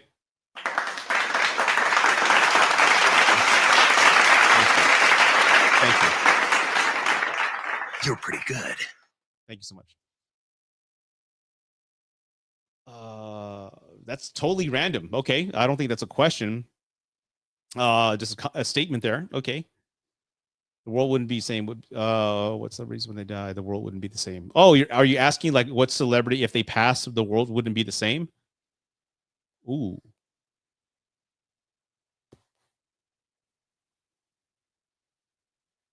Bruce Willis. He's close. It's gonna be a sad day when he does. Because he's like an action star of the 80s. Like he played the everyday guy. I think it's going to be a day to mourn when that happens. It's going to really impact a lot of people. But thank you for the super chat.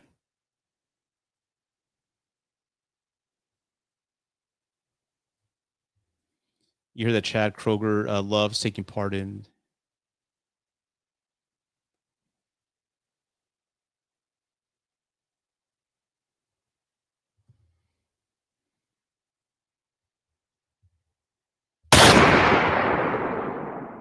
Okay.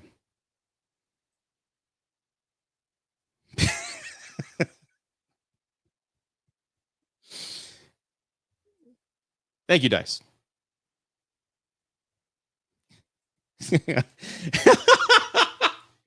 Troy, come on. I love Zach, but it's it'll hit me, but I'm just thinking about movie stars. If he said directors, that would have been something else. Jesus. Yeah, Schwarzenegger, Stallone. Oh my God, I am gonna weep if Stallone dies. For those, I grew up in the 80s. I love both Stallone and Schwarzenegger. Stallone and Schwarzenegger, yeah. And I think it'll hit me harder when Stallone dies because I love Stallone. He's a great writer.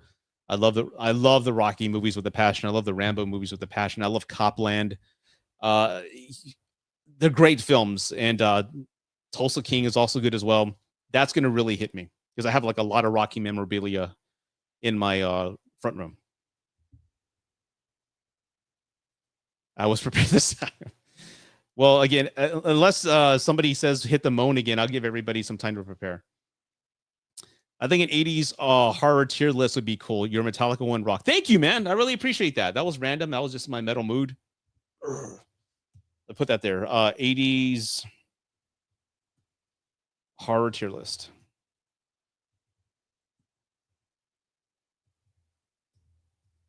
Got it. Thank you.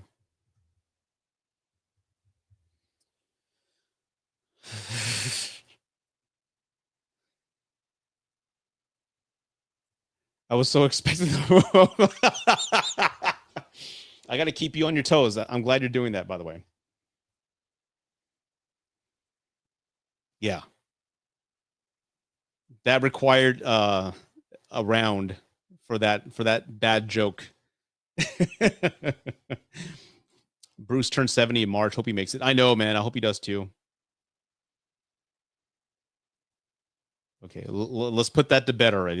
It had its moment in the sun, but it flew too close to the sun. Now you just makes it weirder. My parents heard the sex noises.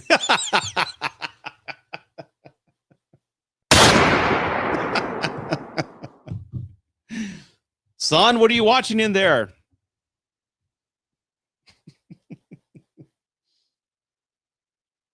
Mom, Dad, I'm not watching anything.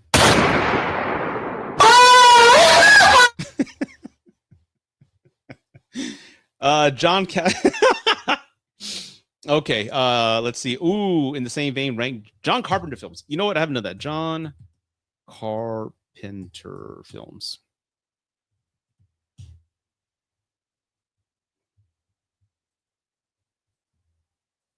Got it. Add it to the list, man. I'll put it on the list. I really do appreciate all these suggestions. I really do. They mean a lot to me. Sometimes I overthink and talk myself out of situations and like, they're not going to want to see that. But that's a good one.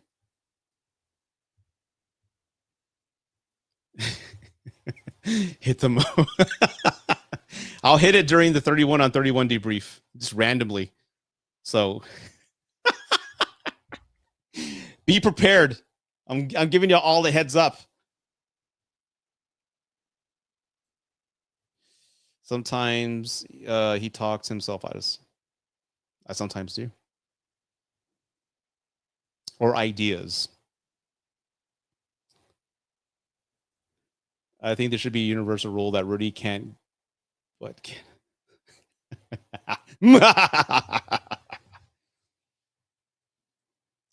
CP starts talking about Titan. I know I pronounced it wrong in the 31 on 31 debrief.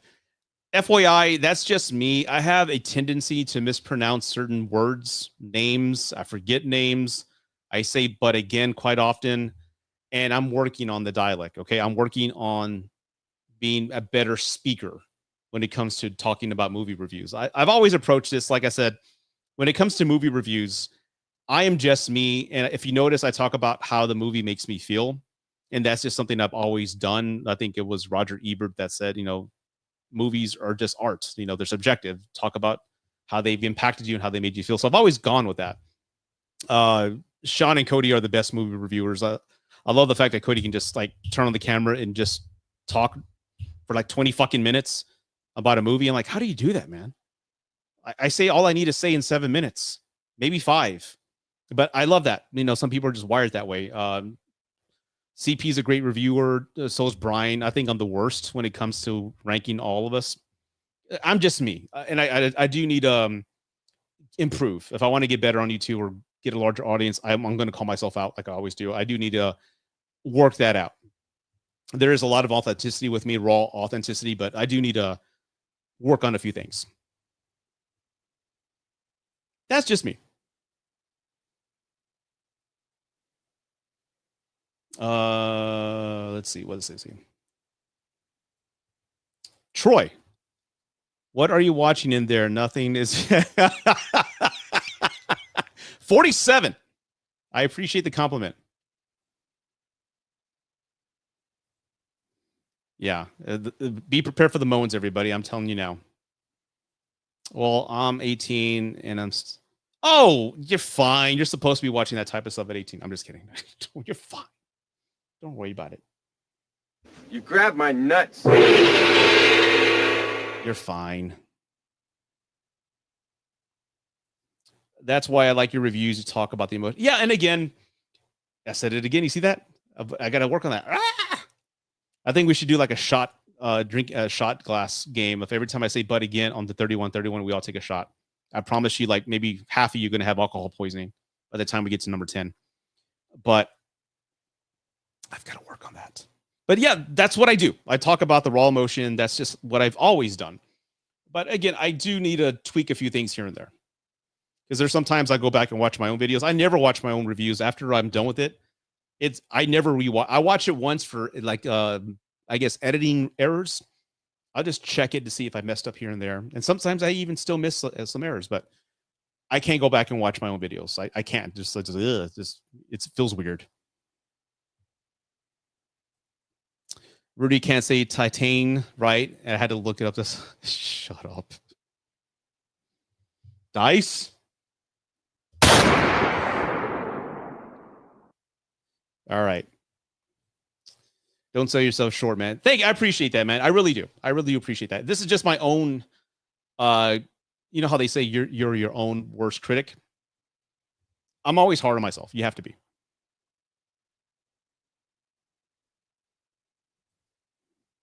Oh, I know. What do you want to say?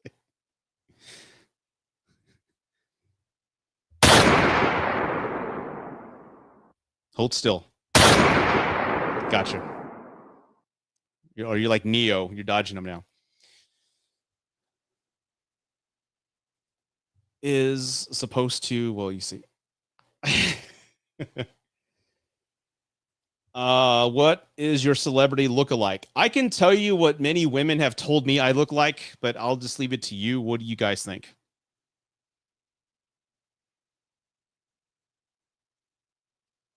Then I'll tell you.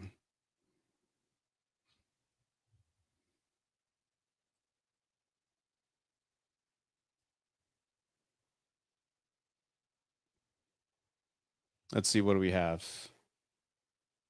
We have... Thank you. I'll take that as a compliment. Hell yeah. That is a handsome dude. Thank you.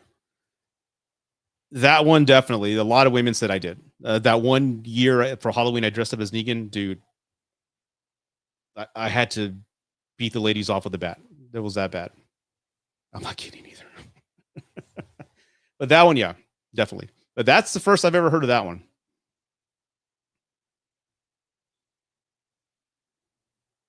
No, I take that as a compliment. That dude's a good-looking dude.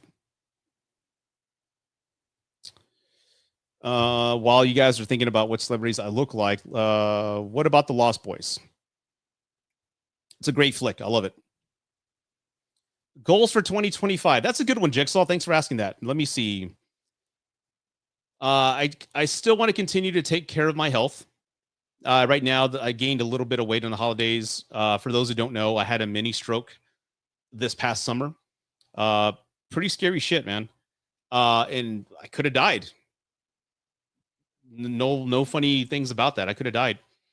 And it was just a series, years of just eating like shit. You think it'll never catch up to you, but late 40s is when all your bad habits start to catch up to you. So I've cut out on fast food. I'm running, exercising, taking better care of myself. So I want to continue. That's priority number one. I have a 2-year-old. I have a young daughter. I have kids. I want to grow old and see them. So taking care of my health is priority number one. But all the running that I'm doing, I've lost a lot of muscle. Like my arms look really fucking skinny.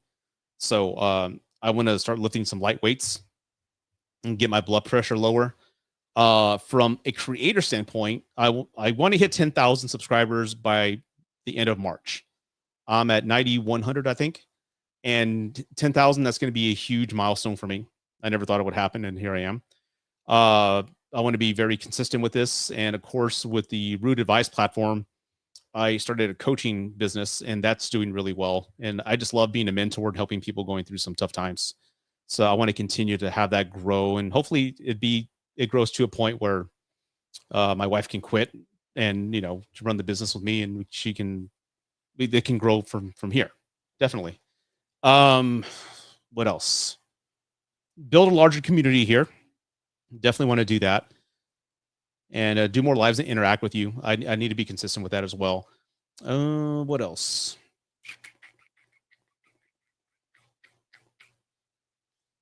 Read more books. Read more books about relationships, attachment styles. I want to also learn about being a better speaker. I want to do a public speaking engagement. I want to do a TED Talk. So what am I going to talk about? I don't know, but I would love to do that. I would like to speak in public more.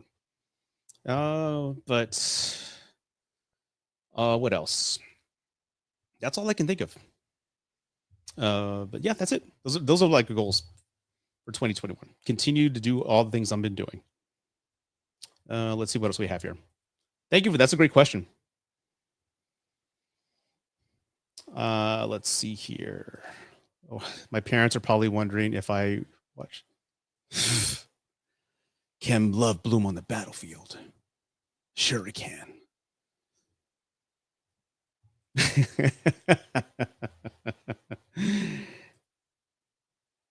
I should have a shirt that says I attended Rudy's Q&A, and I wish.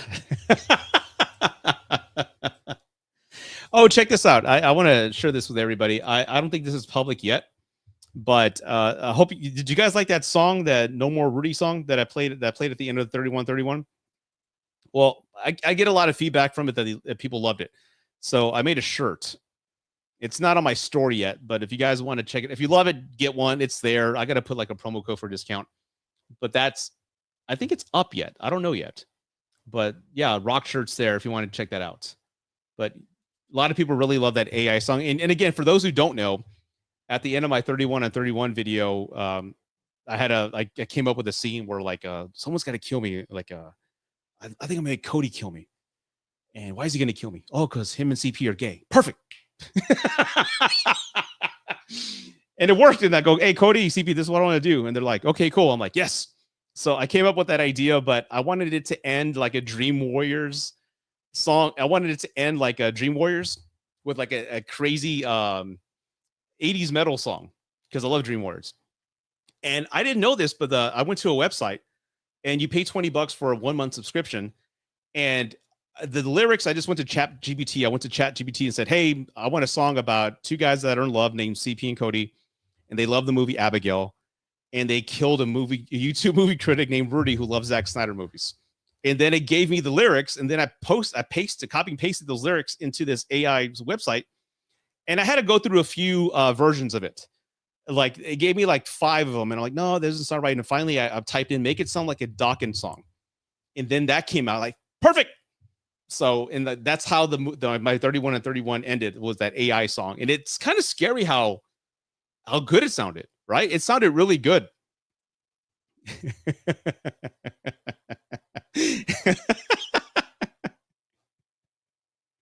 That's the truth. That's the truth. And like, what do you think? He's like, sure. I need a good audio clip of you saying I love you. Can you give me a few samples like right now? I love you. I love you. That's how cool this fucker is, and CP is. But yeah, and it's crazy how AI made it, and it sounds great.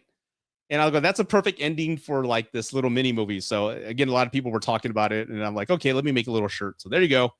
It's there on my store. I don't know if it's on my store yet, but it's up. No More Rudy. That is pretty cool. That was a lot of fun. I may utilize that feature more and more often. Let's see here. What kind of AI? It was like what site was it? I think I have it here. Create music. Hold on one sec. I think the site was here. 1 second.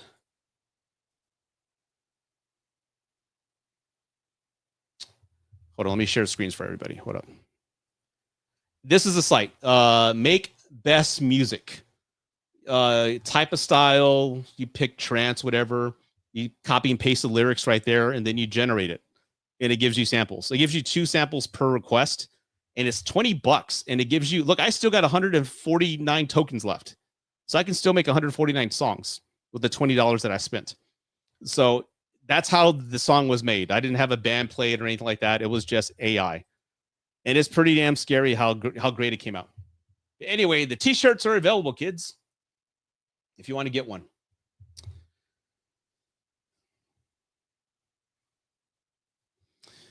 Cody, I'm not playing.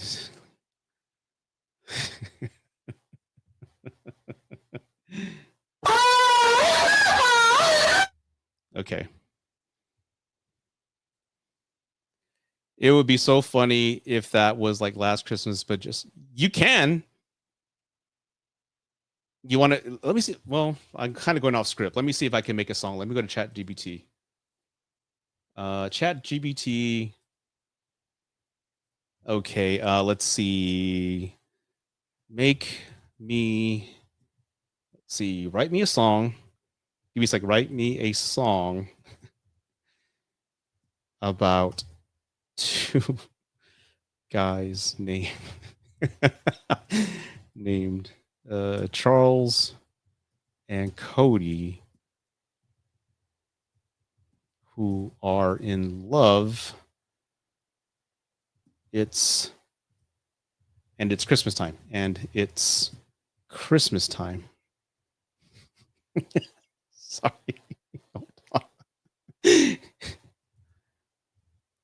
Have it written in the style of Last Christmas.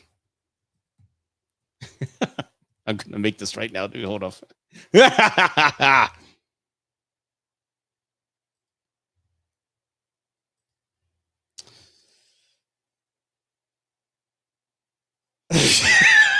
Hold up. Okay, so I have the lyrics. Hold up. Okay, I'm getting lyrics. I'm copying and pasting them into the model here. You're in for like an exclusive, everybody. Let's see, George, Michael.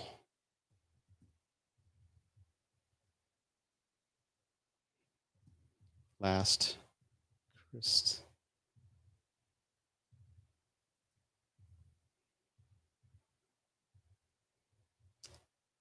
I'm probably losing all my. Let's see. All right. Let's see. Last Christ. Okay. Well, that's generating. Let's just kind of go on and we'll wait and see what happens. I gave you my hat. Yes, give me to 10,000. I'm almost there. If you do, I will do my live shirtless.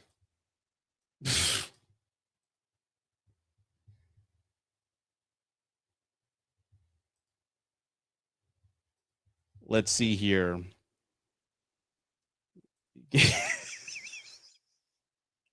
We are so far off the damn tracks, man. It's not even funny. How did you and Cody get to do a whole interview with David Jaffe? Because I know Cody Leach. That's the honest truth. And I think we all love Silent Hill. I was really nervous that live. I don't know why. I think I was nervous because I was actually speaking to a game designer. So it's kind of like I didn't feel like I had the verbiage to kind of hang and explain myself.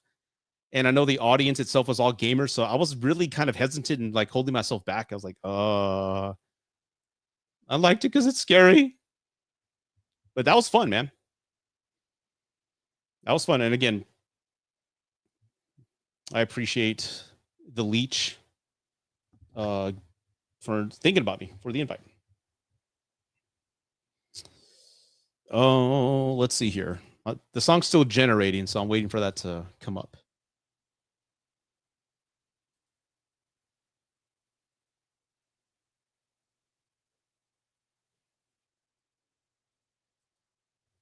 Hold up.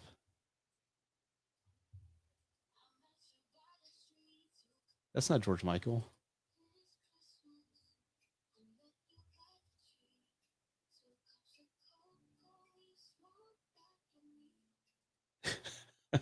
It's so stupid. It's so stupid. Well, it's not like Last Christmas, but let's see here.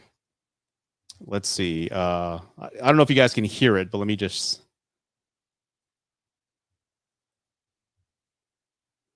Also share audio. Okay.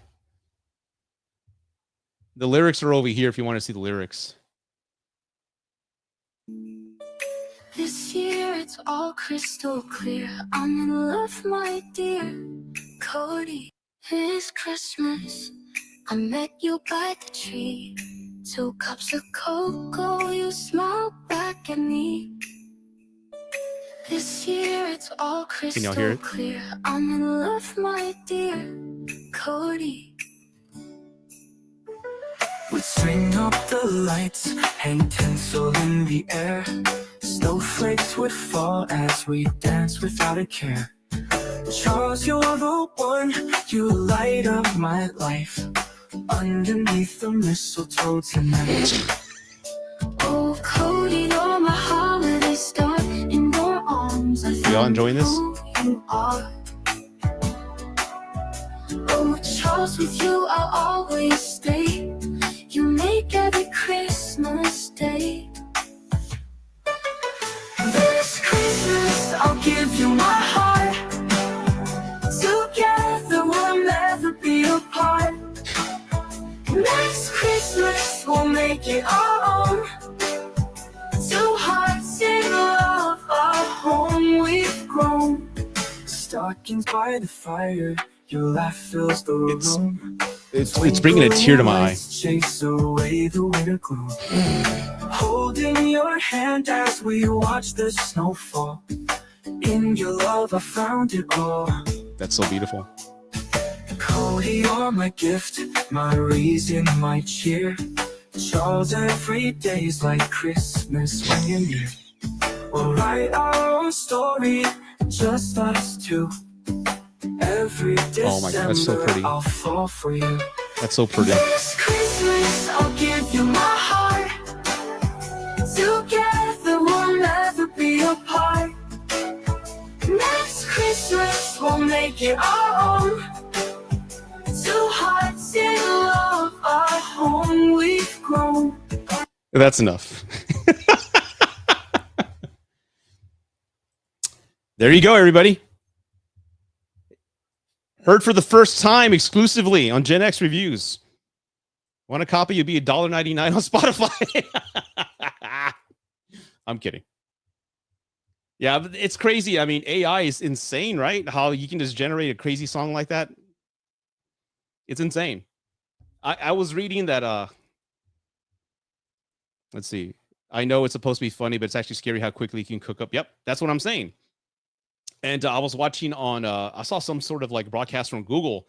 There's going to be AI content creators moving forward. So in the next couple of years, you're going to see like a movie review channel with an artificially created person talking about how much they love Nosferatu. And it's not going to be real. I mean, I don't know if they're going to like create AI Codys or AI Rudies, but that's scary. Like you're going to follow a lot of content creators that you don't even know that are AI because it's going to look so damn real. And that's going to put us out of a job.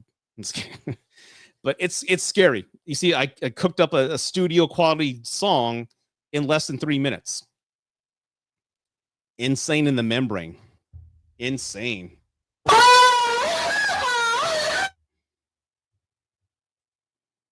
This song is too sweet. I imagine something a little bit more sedacious. Get back into the shed. CP shit. Oh, you wanted some love, man. You wanted some graphic sex. I should have put that in there, but again, it's love making music. It's baby making music. I'm gonna go upstairs after live, honey. I want to play this while we make love.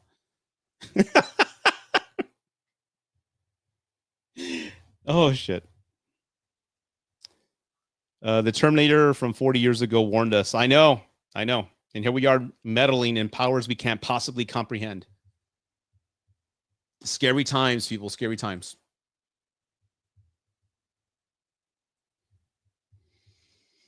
Shane Black, I no, I didn't.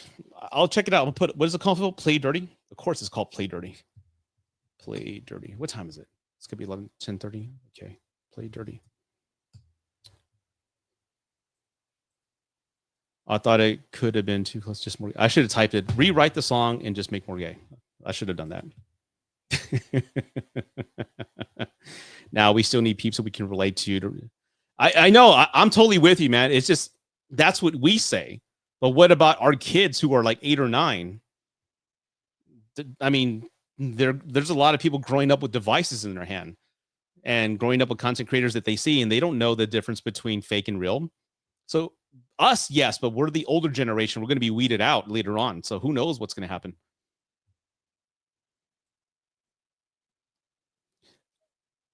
You miss. Oh, I did. Oh, well, excuse the fuck out of me. Let me go back up here. That wasn't it.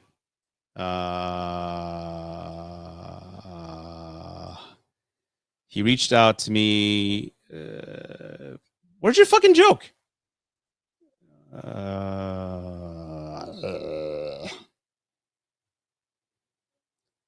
Last Christmas, I gave you my hat. Is that it?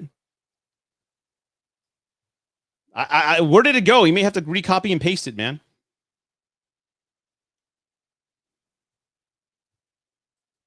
I don't know. You just have to send it again, sir. I'm sorry. Oh!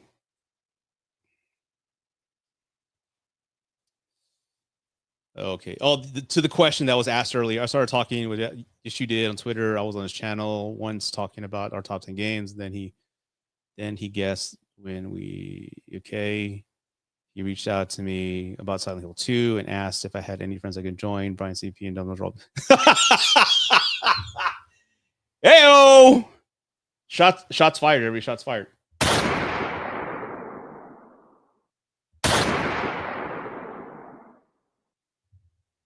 That was actually pretty fucking funny.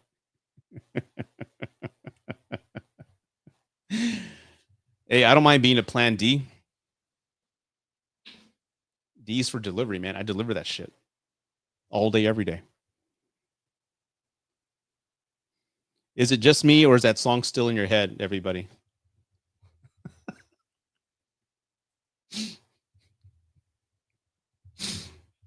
God damn it.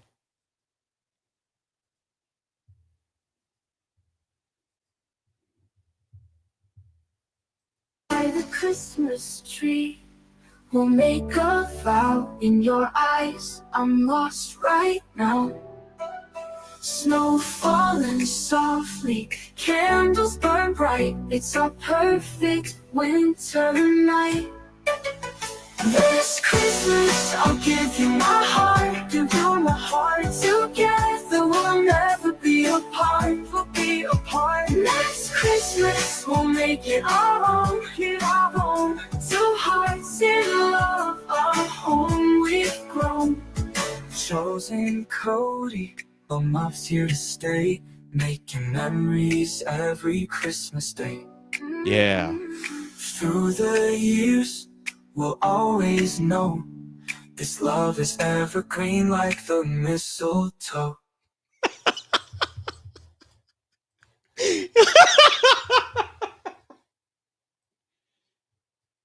Cody, I'm gonna send you this audio file, and we have to play this on the 31 and 31 whenever it's announced. Okay, there's gonna be some moan audio clips and this love-making music that's got to be just sporadically played. All right, it's just the fans want it, man. They want it. People want to feel connected, man. They want to hope. They want to feel loved. We're too divided, man. They need this. They need it.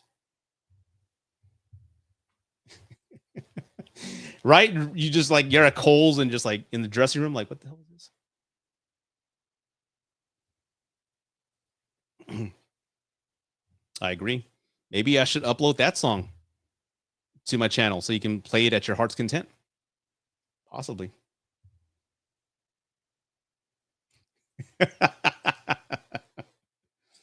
Yeah, I get it, man. I get it. Sabrina Carpenter, she's okay. That Espresso song is like catchy as hell, but you don't know what the fuck she's saying. I don't know what she's saying. It's like, sorry for the lake of space in that message was, oh, did I miss something? I don't know. If Superman, I agree. That's what we're wanting, man. That's going to unite the world. You're going to see like world leaders holding hands and just swaying to that song, dude. Well, sure. I guess she's pretty. Let's see here. You were a Plan A forever. Oh, you see, you want to hate him, but then he says sweet things like that like pulls you back in like a true narcissist. I'm not into pop, but I like Sabrina Carpenter. She's yeah, but it feels so, and it's stupid that I say this, performative. I no shit, she's a fucking artist, really, but it doesn't feel like authentic. I don't know. I'm just that old bastard now that sees these young artists and oh, she's hot, and you just see like a kid. Like, I guess, you know, tomato. With people being so prudish nowadays, yeah. Oh yeah, I'm sure it is. Oh my God, she was in Girl Meets World. Wasn't that in the 90s? Oh, that's Boy Meets World. I'm not a Disney guy. I don't know. If you would have said iCarly, I would have gotten it. Like, oh, that guy. Okay.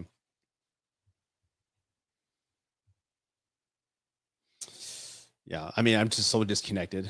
I mean, my days it was Paula Abdul, Madonna. I guess Lady Gaga. She's still. I don't know. She's still around. She's a great singer.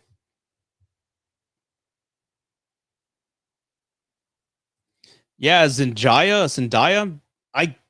She's just not. Again, that I think I've seen her too much. Her and who's the other guy? Dune kid. The kid in Dune. He's playing Bob Dylan. Mr. Mistopheles, whatever the fuck his name is. Him. You know what I'm talking about. I'm seeing them in too much. It's like, all right, talk about a plant. That's a little too much. Timothy Chalamet, Beelzebub, that dude, yeah. That dude, he's in too much. I mean, he's a great actor, but again, I just like, come on. Let's see here. But okay, well, okay, I'm past 2 hours. I was only going to be Timothy. Timothy. Bitches leave. Bitch, are you for real? Anyway, there you go. I'm glad somebody thought my joke was funny. That's Satan if you don't know, everybody. Okay. Any last questions or tips before I end the live? Again, I'm going to do these once a month is fine. Just a hangout live, just to talk to the folks and the people, get some ideas for videos, make some gay songs with Cody and CP. I think that's a beautiful evening for everybody to kind of sit and vest and kind of be together in. I think that's a wonderful thing. Thank you. McMath. That's a hell of a name, man. Get McMath in here. Detective McMath. Give me your badge and your gun. I quit. McMath. See, it's got a good name. If I were to write a script, I'm stealing the McMath. Like he's a brilliant detective and also a whiz in engineering. Like you're good with numbers, and like when you look at a crime scene, you can calculate it like detective mode in Batman, the Arkham games. He's a fucking genius. Look at him go. Don't interrupt him. His mind's working. Who's that? That's McMath.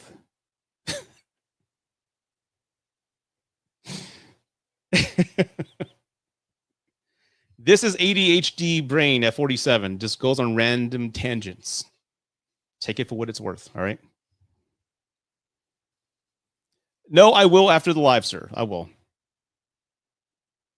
I definitely will. Overrated. I don't want to talk bad about people, but overrated? I'd really have to think about that because I'd really have to think about that. I couldn't answer that on a live because I don't. There's not one actress or person I can't say that I think is overrated. I think there are some that we just talked about. The Zachariah girl, Zangia, and Mr. Minosophiles, Timothy. I think I've seen they're overexposed, but I wouldn't dare insult their talent. I mean, they're great. I couldn't answer that right now.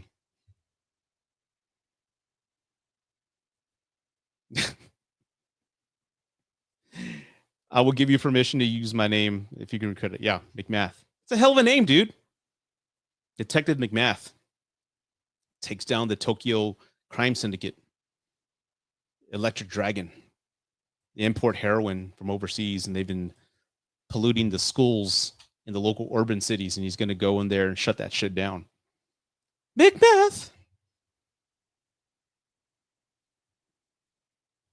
Hold on. Now I got a fucking idea. Hold on.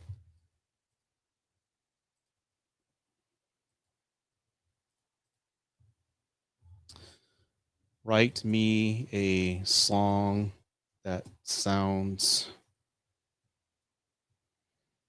like Shaft,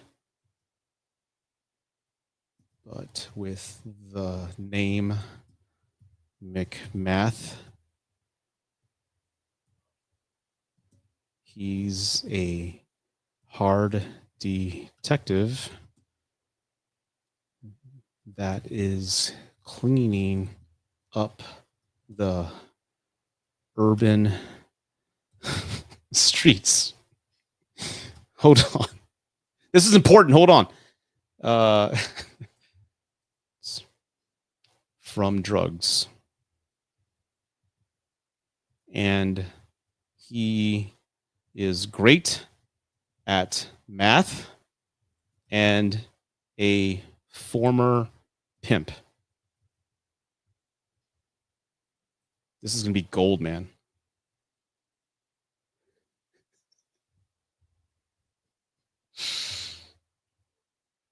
Oh my God, they put a saxophone in here too. Hold on. Hold on. Just wait. This is going to be good. Just hold on.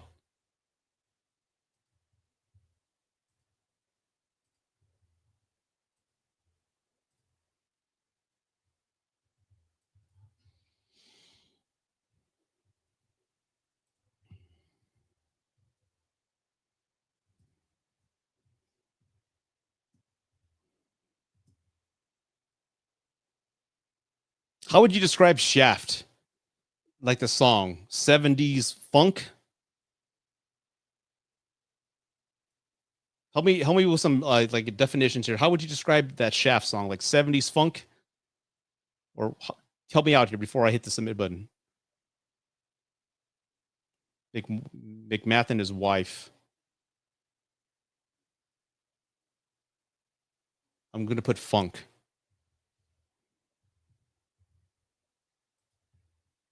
McMath. All right. As we wait for that to generate, let me just continue on here.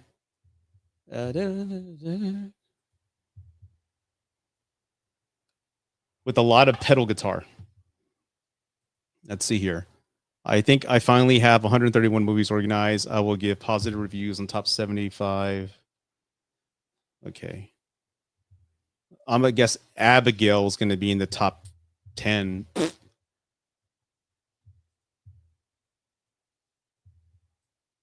All right, let's see how this turned out. Hold on. This is going to be gold. All right. Just hold up. Make math. Let's see.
I think we got a hit here.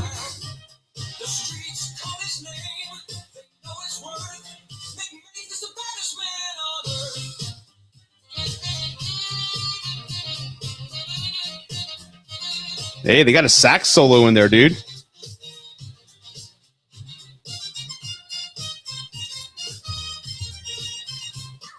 Okay, they gave another sample.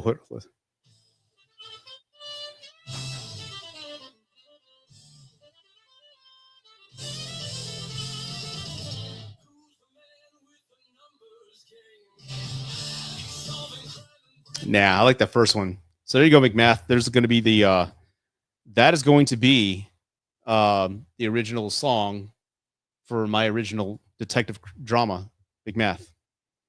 I hope was that worth your time? It was for me. So I hope you enjoyed that. God. Okay, going back to the live. I'm so sorry. I totally ignored everybody here. You could have said it. It's Stevie's song. Like I said, what was this? I could have. Again, you got to go through it a few times. If you want it to be perfect, you got to kind of submit it. And that could take like 20 minutes, and I don't want to take 20 minutes of everybody's time here. But with that being said, I'm going to go ahead and end this live stream. Sincerely, I want to thank everybody for just your company. I hope you had fun. I want these lives to be fun, not just boring shit.